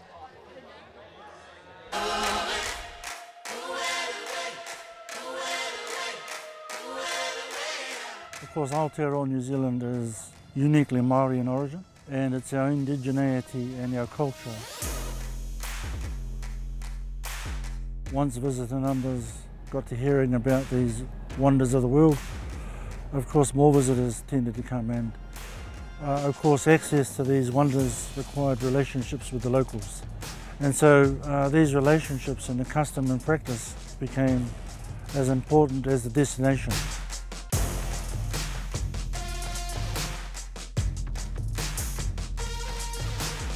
All the artworks at the Crankworx venue have come from here, and they're now being repurposed specifically for Crankworx. And we'll theme the Crankworx venue one of those. They have a tendency to call it a waharoa. Well, waharoa takes its name from having an entrance where you can walk through the mouth. Crankworx is another version of a modern addition to improving the economy of this rohe and the people in it. So Māori indirectly, we get to still practice those customs and practices that are important to us. The welcoming ceremony, having everybody feel like they've arrived, and at the same time show them our place. So we feel honored every single year to be welcomed into this beautiful land, and it's a great way to incorporate their culture by having these waharoas mid-course. And I learned something right there. I didn't realize they carved these specifically for the event each year. Yeah, very cool. So this is the best way we can ever think of for kicking off a world tour every year. Beautiful time of year to be here in Rotorua, New Zealand. If you ride mountain bikes, you got to come here at least once in your life. If you don't, it's still a great place to come check out the culture, the forests, the really interesting creatures scurrying around in those woods, making all kinds of interesting little sounds. That's my favorite part. Looks like we got Lemoyne lining up in the gate right now. He's going to have his work cut out for him. Martin Söderström, the man who won this event just last year. It's going to be a good heat, Cam. 2 veterans going up against each other, and then in the next heat, it's going to be the young gun going up against Greg Watts.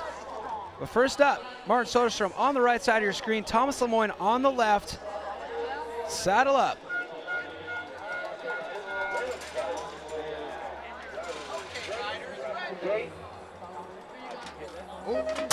Oh yeah, Oh, you know you're into the semifinals when you see that kind of jitters.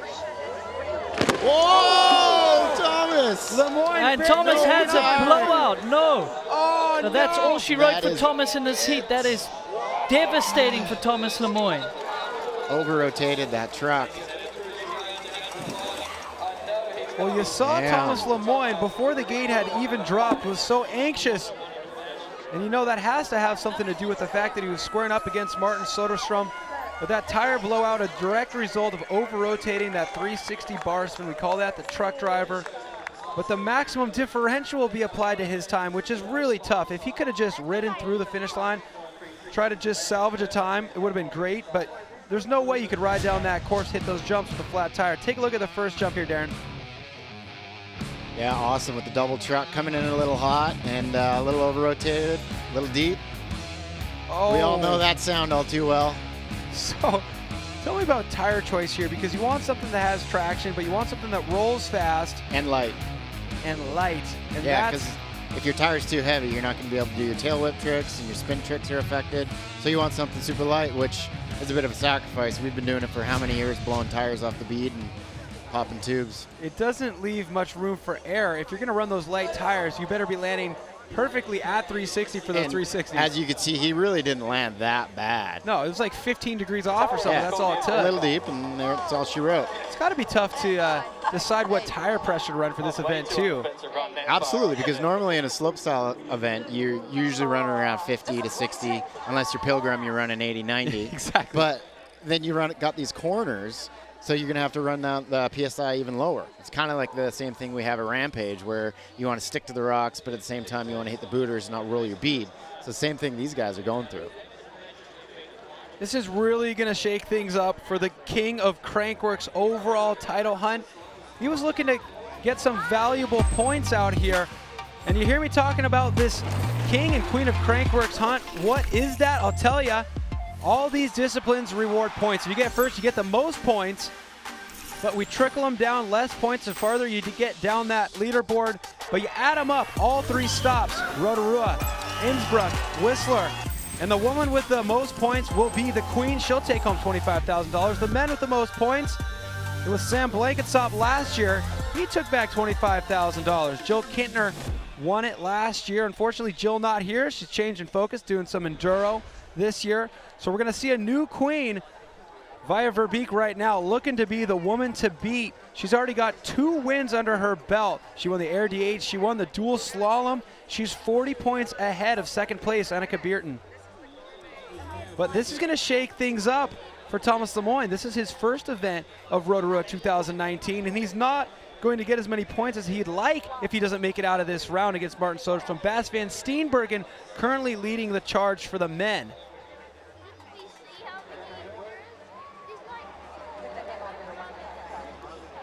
There's a look at Greg Watts on screen right now, looking so fluid all day today. For more on Greg Watts' bike setup, we're going to send it down to Michaela. So I've been talking to Greg earlier, and he's one of the veterans of this specific sport. I asked him a little bit about his bike setup and why he's running single speed when there actually are gate starts and you need to be pedaling out of the gate. His answer, it's way easier to do tricks like tail whips and bar spins, things like that, when you're not worrying about the derailleur cable. So that is his main reason why he's got that single speed setup. And a lot of the other guys are also running the same single speed setup. Thanks, Michaela. One other really good thing about his choices for bike setup is he runs the front brake. He always does. He has a lot of tricks that he does that require that front brake, but it really helps in the racing aspect of things. He's going up against Billy Meeklem, who doesn't have a front brake. I would not say, you know, it's an advantage to take your front brake off. It's more of a preference thing. And it might be a little bit of disadvantage down the bottom in the flat turns, because if you grab back brakes too hard, you're going to slide the back wheel instead of slowing down if you had a front brake. Greg Watts, left side of screen. Billy Meeklem out of New Zealand on the right. Backflip bar spin variation for Greg Watts. Combo bar spin tuck no-hander for Billy Meeklem. So Billy Meeklem riding in front of his New Zealand crowd here. You can hear them shouting his name. And he's leading out Greg Watts. Oh, Greg, it looked like he chucked more than one bar spin there. We're going to have to wait for the replay. It looked like at least a backflip double bar spin. But Billy Meeklem crossing the finish line 2.2 seconds ahead of the veteran Greg Watts. But Greg Watts scoring more points on each jump right here. So it's going to be a small. Wow, look at that. Billy Wow. Meeklem is your leader by 1.22 over the veteran Greg Watts. Putting on the I'm no gas. mathematician, but that's interesting right there. 2.5 seconds is what Greg Watts earned when you add up both of his trick scores.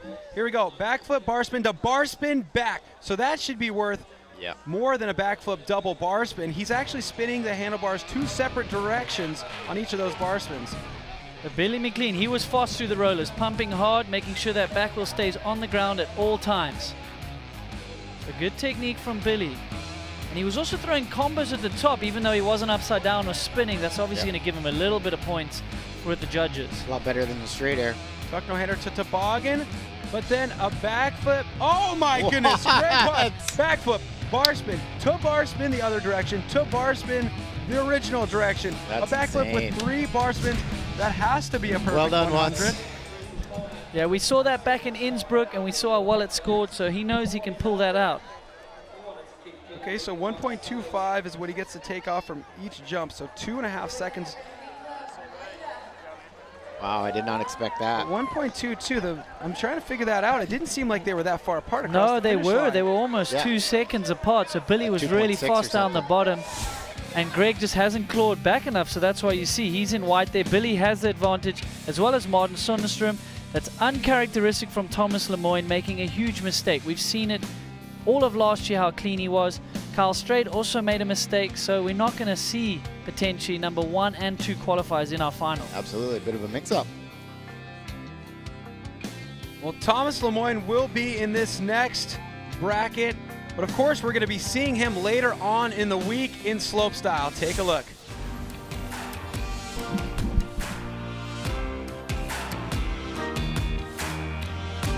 So look at this. The big way we end this Rotorua event is slopestyle. It kicks off the Maxis slopestyle in memory of Kelly McGazza. That's going on Saturday. You're not going to want to miss that, because that's where you see guys like Brett Reeder, who won the event last year, who needs a little help with opening champagne bottles. Hopefully he spent his off season less on his bike and more in the bar. Obviously needs to brush up those skills. He definitely doesn't need any help with the tricks that he can throw. Yeah, if you like speed and style, you're going to like slope style, because they're doing it about 40 more times down the hill. Absolutely. Take a look at that course, designed by Kelly McGarry, one of our good buddies. Unfortunately passed away a few years ago, but his memory lives on in the Kelly McGarry Foundation, carrying on his tradition of welcoming people to this beautiful country, showing them all the trails. That's what the foundation's objective is to do. There's a look at the judges, the guys that we may have been given a little bit of a hard time, but in reality we respect what they're doing down there. It's not an easy job. To be able to tell the difference between a backflip double bar spin and a backflip bar spin to bar spin back to bar spin. And you've got to do it on the spot. I mean, they're doing it so quickly. That does bring in a little bit of room for error, which we can understand. So there's Greg Watts getting the chauffeur back up to the top of the course. But I'm getting this in my ear right now. We've got an update on some potential controversy. Let's send it down to Michaela Gatto, who has the scoop.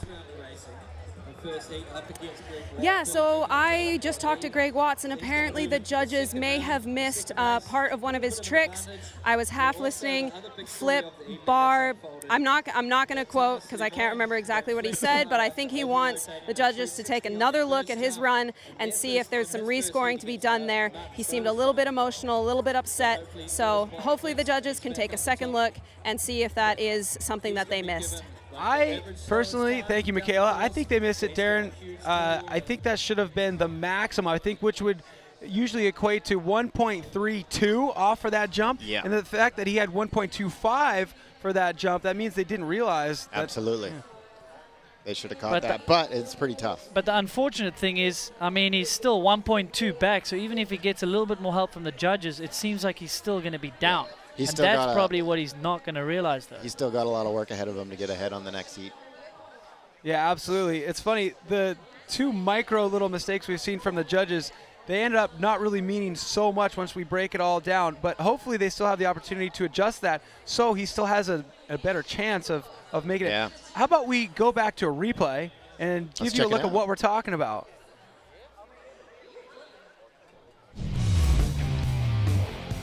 So here it is, backflip bar spin to bar spin back on the first jump, warming up for that crazy plan he has in mind for the last jump, which is this. Backflip hits the front brake. He is coming to the screen. Bar spin is regular direction, bar spin back the other way, and then a third bar spin.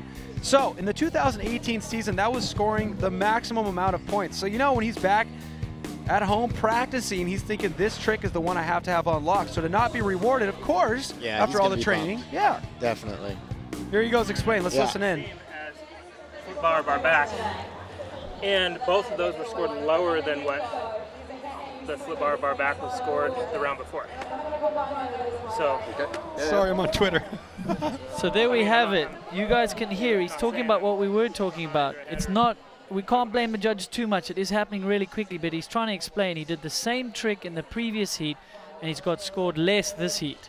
Absolutely, but it's still not going to get him becoming the leader. Yeah, like I've realized and you've realized, and I don't think he's realized, like, yes, he wants to fight for seconds, but he's probably still going to be more than a second back. Yeah. 0.08, So, I think. so many developing stories here as we try to get a solution to this issue with Greg Watts. He's discussing this over with event organizers. We just received word that Thomas Lemoyne won't be dropping in. Probably doesn't have enough time to fix that flat tire, but realistically knowing that that maximum differential would be too tough against Martin Söderström. But the nice consolation prize here is that Thomas Lemoyne will be getting back into that gate for the consolation round, the bronze medal round. He won't move into the finals and have an opportunity to win, but those valuable points for not only the Crankworx Speed and Style World Championship, but also the Crankworx 2019 King of Crankworx crown are on the line. So that third place could really be important for him. We're gonna get Martin Söderström down the course here, but nothing at stake for him, just a practice run. We really want to keep tabs on this developing story here with Greg Watts as he discusses the backflip bar back to bar. It looks like he's getting on the phone with the judges.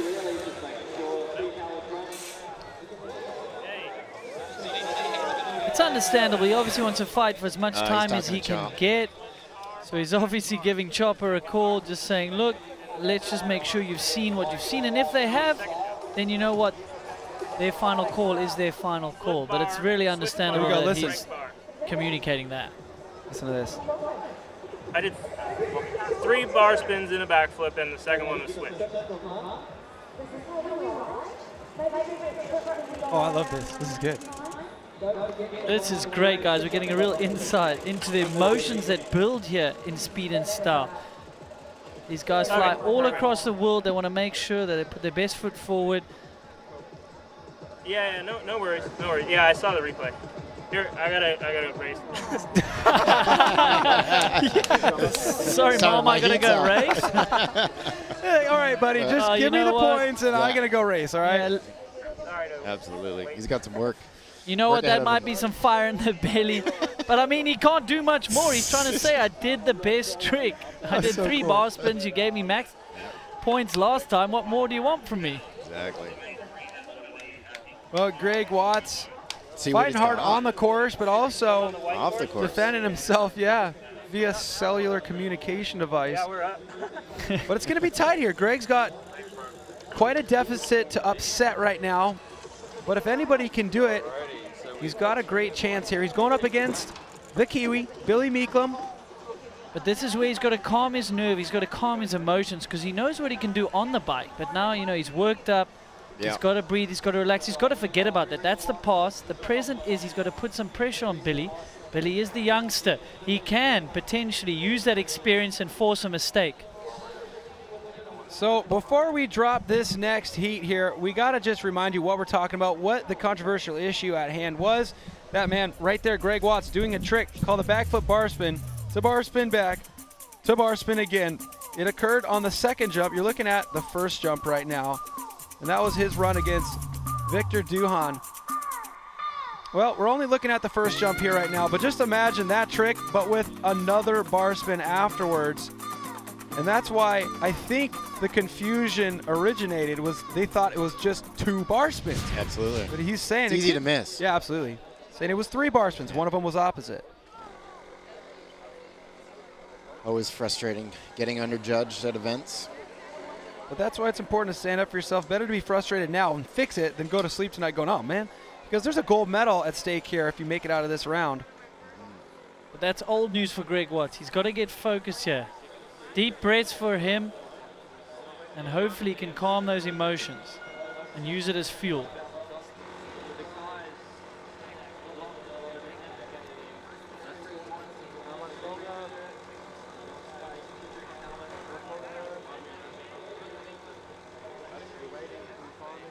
So after a long winter of preparation, you still got to sit in this gate and wait, thinking about what you may have to do. It's all going to be over in a matter of a few seconds once that gate drops.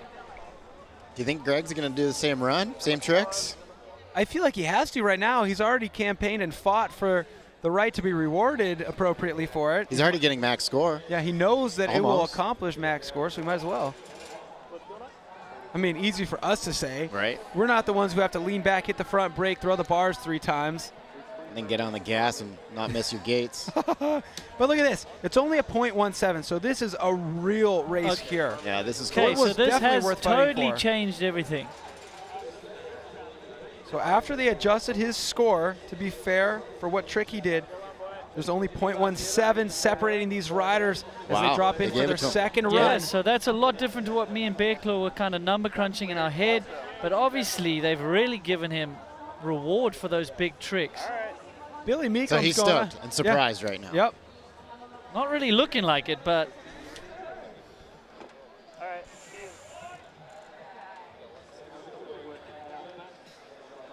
So it is official. They adjusted Greg Watts' time. They gave him more points for that trick, meaning that this deficit is smaller, only .17.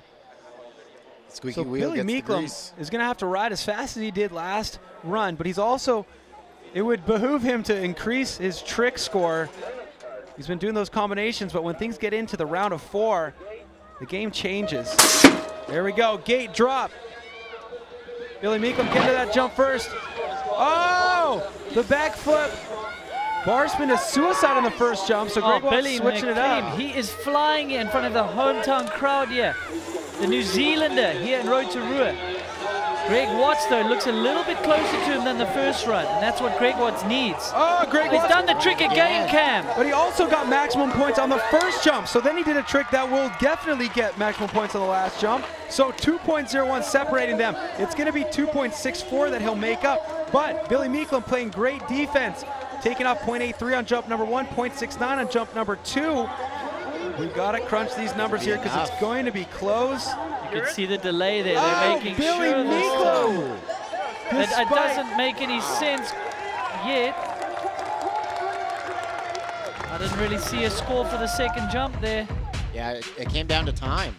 So bar spin to tuck no hander for Billy as he looks over to check out what Greg's doing. Greg was doing a backflip bar spin to suicide, and I saw that he got huge points for that. But there's that trick, the one that was under question. Backflip bar spin to bar spin back to bar spin, somehow not missing gates. Billy Meekum really demonstrating great composure though, going, I know this guy's doing some crazy tricks, I know there's some controversy going on, but I gotta just focus on my own race here, and good sportsmanship to boot.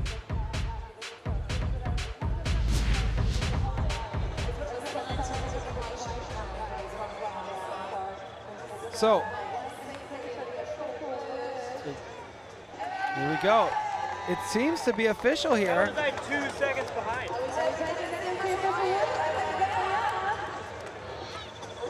Yep, it was close. But Meekum put on the heat, and it came down to speed. The tricks didn't win on this one. So there we go. Yeah, let's listen. There's stuff going on. So Greg's clearly not happy, and he didn't look 2 seconds behind from McLean is what he's saying. Look, it is a challenge with judges competition here. I don't think I was, though. So it's like I think he was in the lead. That was a huge turnaround in time. Like, Yeah, he was ahead by 0.12, and then all of a sudden I was ahead by... That's 2 seconds? I did it twice. Ran it twice. I think they got it right. They got it right. But it's just a little weird in there. Roundabout way. Yeah. All right. All right, so Billy Meeklum making the local crowds happy. Let's hear if he's happy. Let's send it down to Michaela Gatto. Okay, so this has been a bit of a roller coaster trying to figure this out, but we sorted it. You've advanced to the next round. How does it feel? I'm over the moon. Hey, this is awesome. Like, I didn't think I'd be anywhere at the start, but this is, yeah, it's blowing my mind.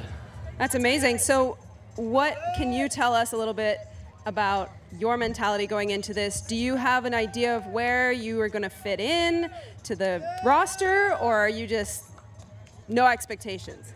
No expectations, really. It's just going to be a tight race run, I guess. Yeah, Martin's got the tricks, but I don't know, hopefully I can keep the speed. Yeah, well, you're guaranteed podium now, so that's got to feel good. Yeah, sweet.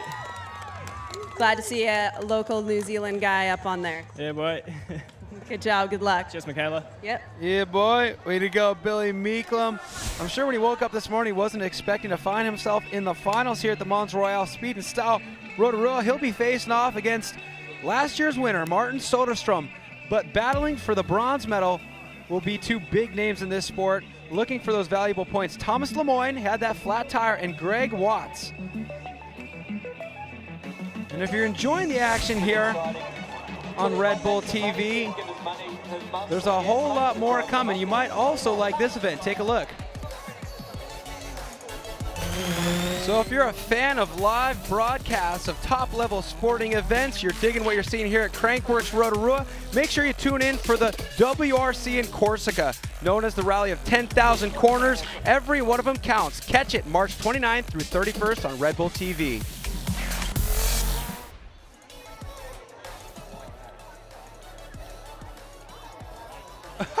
Look at Martin. It's pretty common to see a mountain biker hiking to the top for their run with a pair of Allen wrenches or something, but he appears to have a drill. He looks like he has a drill. What's he doing with that? Maybe he's just helping the course builder. That guy's taking his bike. He's like, I'll help you with your tools. You take my big tool to the top of the track. It's only fair. I don't know. Maybe this is some sort of new modification for a speed and style bike. We've seen plenty of strange modifications for these bikes before. That we have. Drilling a crank tightening device into the bottom bracket, perhaps? Yeah, we used to do that, didn't we? Or no, that was just me. No. No, yeah. you did it as well. I did too, yeah. Yeah, we're really both well. weird. Yeah. Yeah. Yeah. So, Martin Söderström working on his bike right now. We're not sure where the drill factors into things, but he's going to need to absolutely pull it all out if he's going to take out Mr. Thomas Lemoyne, Mr. 2018. I mean, we can call him a current reigning world champion in this discipline. There may not be rainbow stripes on his jersey like he's going up against Meeklum. Thank you. All right. Thank you. All right, Andrew, let's talk race school. It's going to come down to this because both these riders have big tricks. Well, as you know, both these riders are extremely talented in pump track, and that's what it's going to come down to. As you see, Martin, he's opting to jump these two here, but before that, you can see how hard he's pushing down on the backside of these rollers. So when it comes to rollers, they're not like whoops in motocross, which sap your speed. Rollers done correctly, you can actually gain speed, and that's by keeping the wheels on the ground as much as possible and driving those heels and hips down, pushing that back wheel into the ground. Kind of like a swing set, huh? Indeed, and he's got those long limbs that he can really use them to advantage. Getting the pump on the backsides. Exactly that. So, but Thomas Lemoyne, no slouch on a pump track either, so both of them extremely quick through rollers. So now that we find ourselves in the situation of figuring out who gets these medals, the gold, silver, and the bronze, it's the cream of the crop right here. They all have big tricks if they've made it this far. They all have speed through those rollers if they've made it this far. And it comes down to being good under pressure. You can see he's no stranger. Yeah, he is no stranger. You can see he's no stranger to battle wounds. You can see he's taken some crashes in practice already. The man's limping off the bike, and I don't even know if that's from today. He's really been through the wars, and testament to his dedication, guts to come back here, put his name in the hat, and still be competing. Absolutely. Good stuff. Good to see him out here. So a long day for these guys. Practice started at 8 a.m. for them. Now we're hanging out at 6:41 local time. I'd like to know how many times they've hiked up this hill through practice, qualifying, seeding round of 32. We picked them up at the round of 16, and now it's down to 4. So a little update on how Thomas Lemoyne ended up in this situation. We would have expected to see him in the final, but this happened. It was a 360 double barsman. We call that the truck driver. He slightly over-rotated, and as Darren had mentioned earlier, those light tires are really good for decreasing rolling resistance and being nimble for those tricks, but it doesn't leave a lot of room for error if you happen to over-rotate by, say, 15 degrees, 25 degrees. That sidewall blew out, causing him to have a mechanical, and he finds himself here with an opportunity to salvage points for the night and potentially get a bronze medal. But he's gonna have to get past Greg Watts, a guy who's been doing some of the biggest tricks of the night out here. Yeah, and as you said, these guys have done a lot of runs. They've been out just since 8 a.m. So the fitter you are, the better you can do in these later rounds, because often your mental capacity lapses when you get tired. So this will be a challenge for these guys. Greg Watts has got to reset after all that confusion. Thomas Lemoyne after that disappointing flat. All right, Thomas Lemoyne on the left side of your screen. Greg Watts on the right. What tricks will they choose? Oh, it looks like a 360 double barsman for Lemoyne, a backflip double barsman for Greg Watts. Of course, we'll consult. Oh, no! And that's that lapse of concentration I was speaking about. These guys, they're tired. Their mental energy is decreasing. They are trying to push hard here. Thomas Lemoyne, disappointing crash. It's just not meant to be tonight, is it, Cam? Wow, two unfortunate incidents in one event for Thomas Lemoyne. Uncharacteristic for a rider of his consistency. And the likelihood of him salvaging a bronze medal is very slim. But you never know, the same thing can happen to Greg once they get back up there and switch sides. At least he's able to cross the finish line this time. But yet again, another case of that, I'm guessing that front tire washing out on top of that berm. There we go, get a look, Andrew. It's getting looser and looser, so again, exactly, diving a little bit too inside, and the dirt is breaking up there on that turn.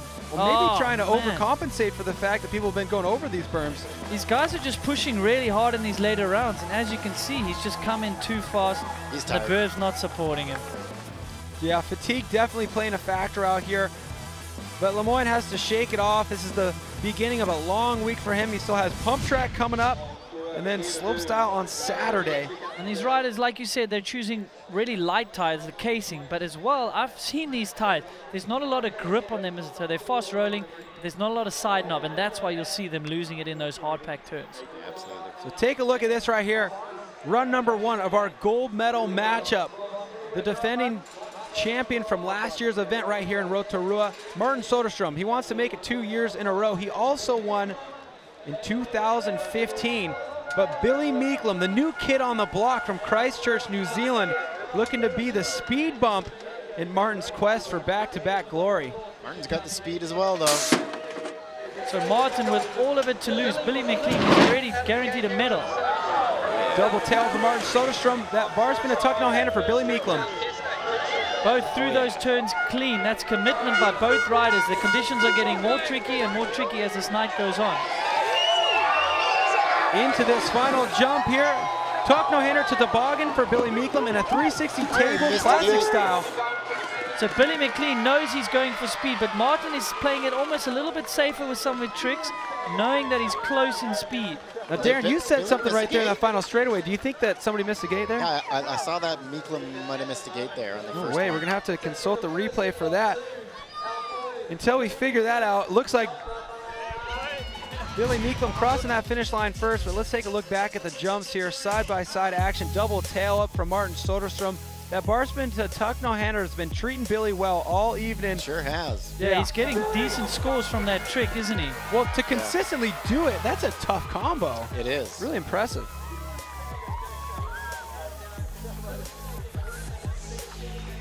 So that level of difficulty is a lot harder than, say, the view at home can, understand. Yes. From what I can see, it obviously looks easy, but it's really hard to pull off consistently. And yeah, exactly. Getting good extension run after run. Not too many riders I can think of who could do that consistently. This guy, he's just having a slaughterhouse today with all the old pros. No mercy.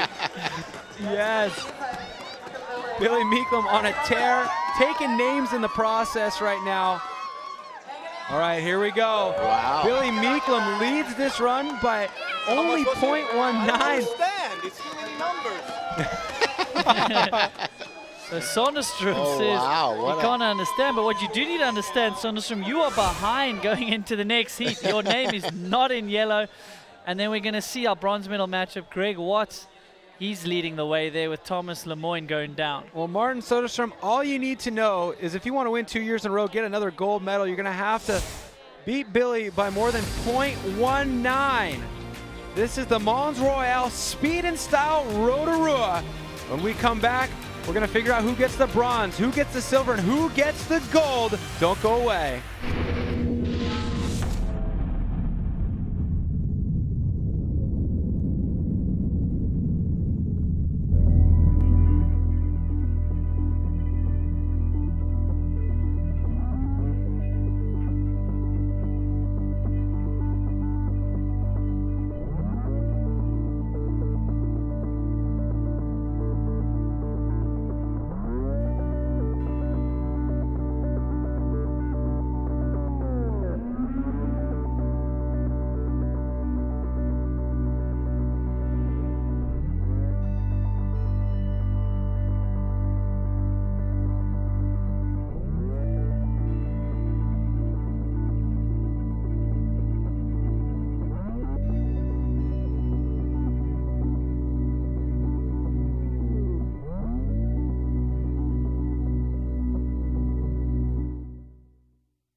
Well, welcome back, mountain bike world.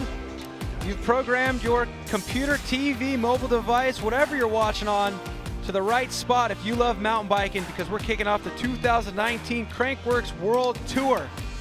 Tonight, it's all about Mons Royale Speed and Style.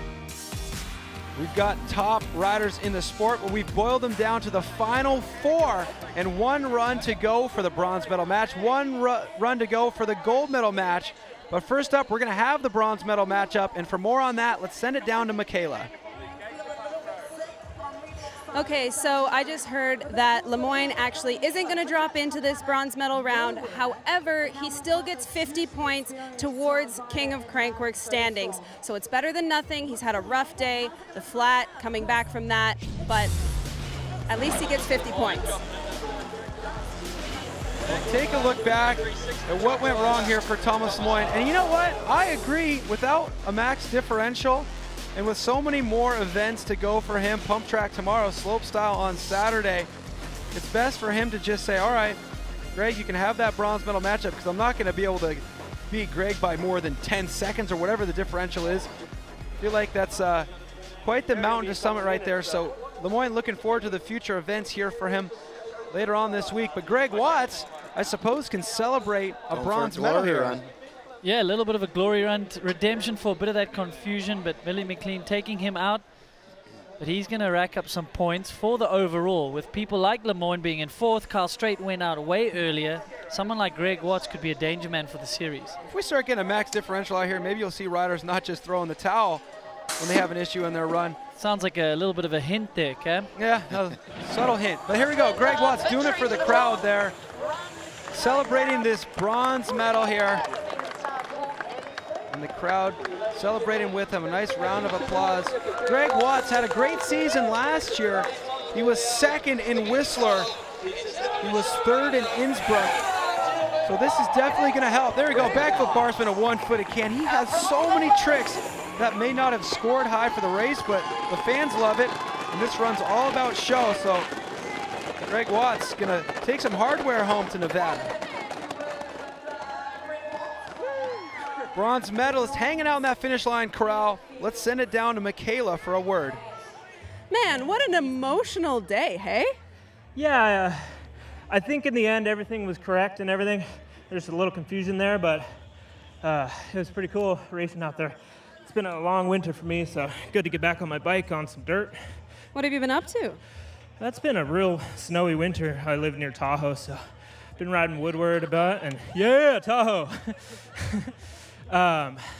just trying to stay in as decent as shape as I can, I guess. But well, it seemed to work. You came around with the bronze medal tonight. How does that feel?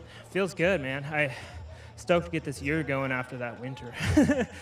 And I think it's nice to say that you can actually, in an event like this, be able to talk to the judges and say, hey, listen up, you actually missed part of my trick, and have them listen and kind of correct your score.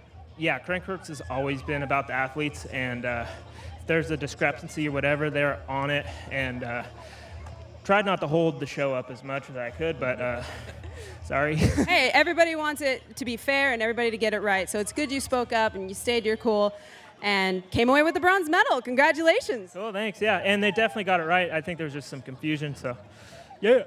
You.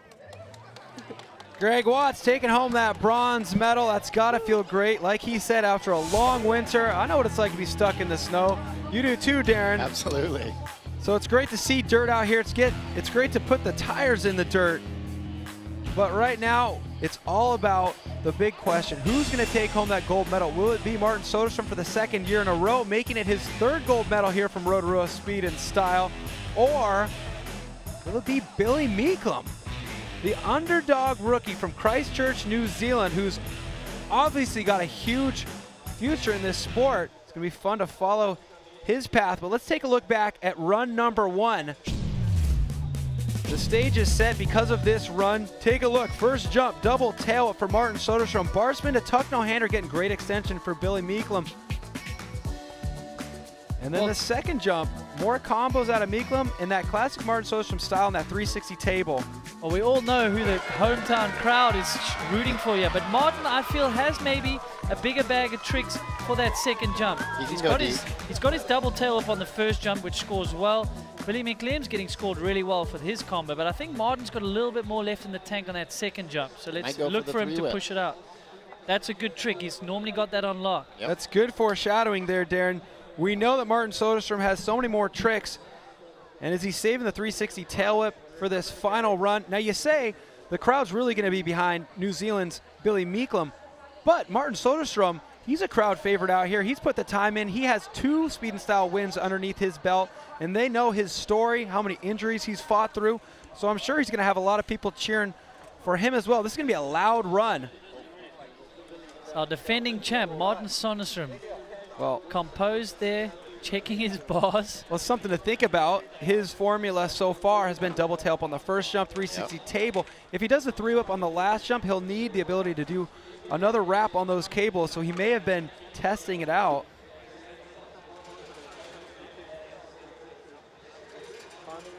So, the differential here, 0.19. Billy Meeklum in the lead.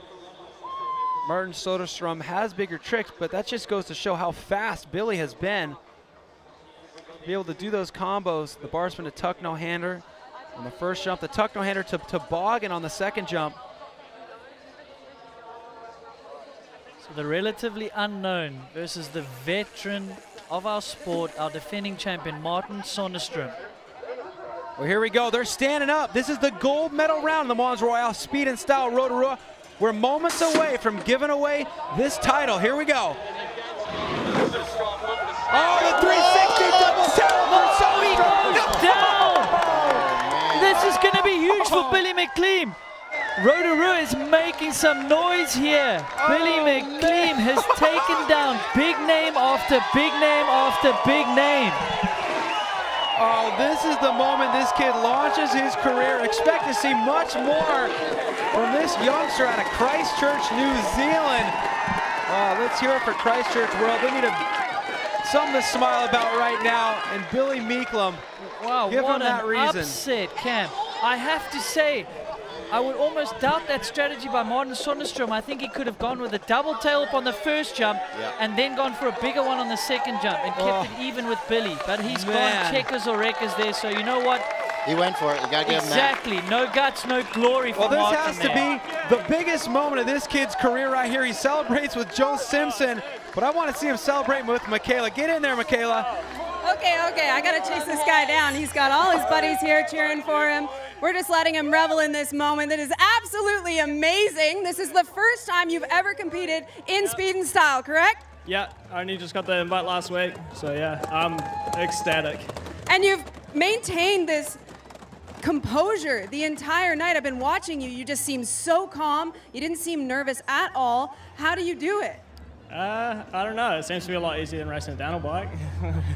I don't know. Oh, okay. Those fighting words, boy. So that's it. You just maintain composure. I think it's a Kiwi thing. They just seem so humble, so down to earth. You deserved it. Yeah, huge thank you to everyone here supporting me today. My parents, my sponsors, everything. It was insane. Cheers, guys. Congratulations. Your winner tonight, Speed and Style. Way to go. Hopefully some of that Kiwi cool rub off on all of us tourists down here, because what a impressive performance out of that youngster. And Martin Söderström went down swinging, and you gotta love that considering how much he's been through in terms of injury, and considering he's won before. He knows that you don't want to go to sleep thinking you didn't try hard enough. But he pulled out all the stops here. Take a look back at this replay. The 360 double tail whip. Now, he had been doing the double tail whip on that jump, but he added the rotation of his body to the mix. Just came up a little bit short. That's what it was, wasn't it? Correct me if I'm wrong, but isn't that the trick that took him out in Crankworx for the FMB World Tour? It was. On the last jump. Which kicked off his whole injury system. Yeah, big cyclone of injuries. Yeah. So it's great to see his headspace right now being comfortable enough with that trick. Props to him for that. Yeah, absolutely. So Martin going for broke there. So no playing it safe for Martin Söderström. It's like we said, props to him for laying it all on the line, not playing it safe. He wanted to go for the win, throwing the biggest trick on the first jump and not waiting for the second jump. Absolutely. Well, man, I can't think of a more exciting way to kick off the Crankworx World Tour 2019. We've given away some medals. We've given away some valuable points for the overall King of Crankworx title. We've given away some points for the Speed and Style World Championship title. And I can't wait to continue this season and see who's able to triumph.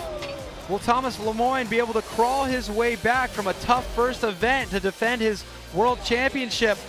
Or will it be Billy McLean? Will we see him travel to Europe? Will we see him travel to Canada? Very exciting times ahead for the Crankworx World Tour. Anytime we're welcoming new heroes, it's always exciting. Tomorrow, next broadcast, it's going to be the Crankworx Rotorua downhill. Local time, 3 o'clock p.m. But if you're hanging out on the west coast of the United States or Canada, that'll be 7 p.m. Go to crankworx.com for all the action. Well, I'm Cam McCall for Darren Bearcloth, Andrew Needling, and Michaela Gatto. Thanks for tuning in, and we will see you tomorrow.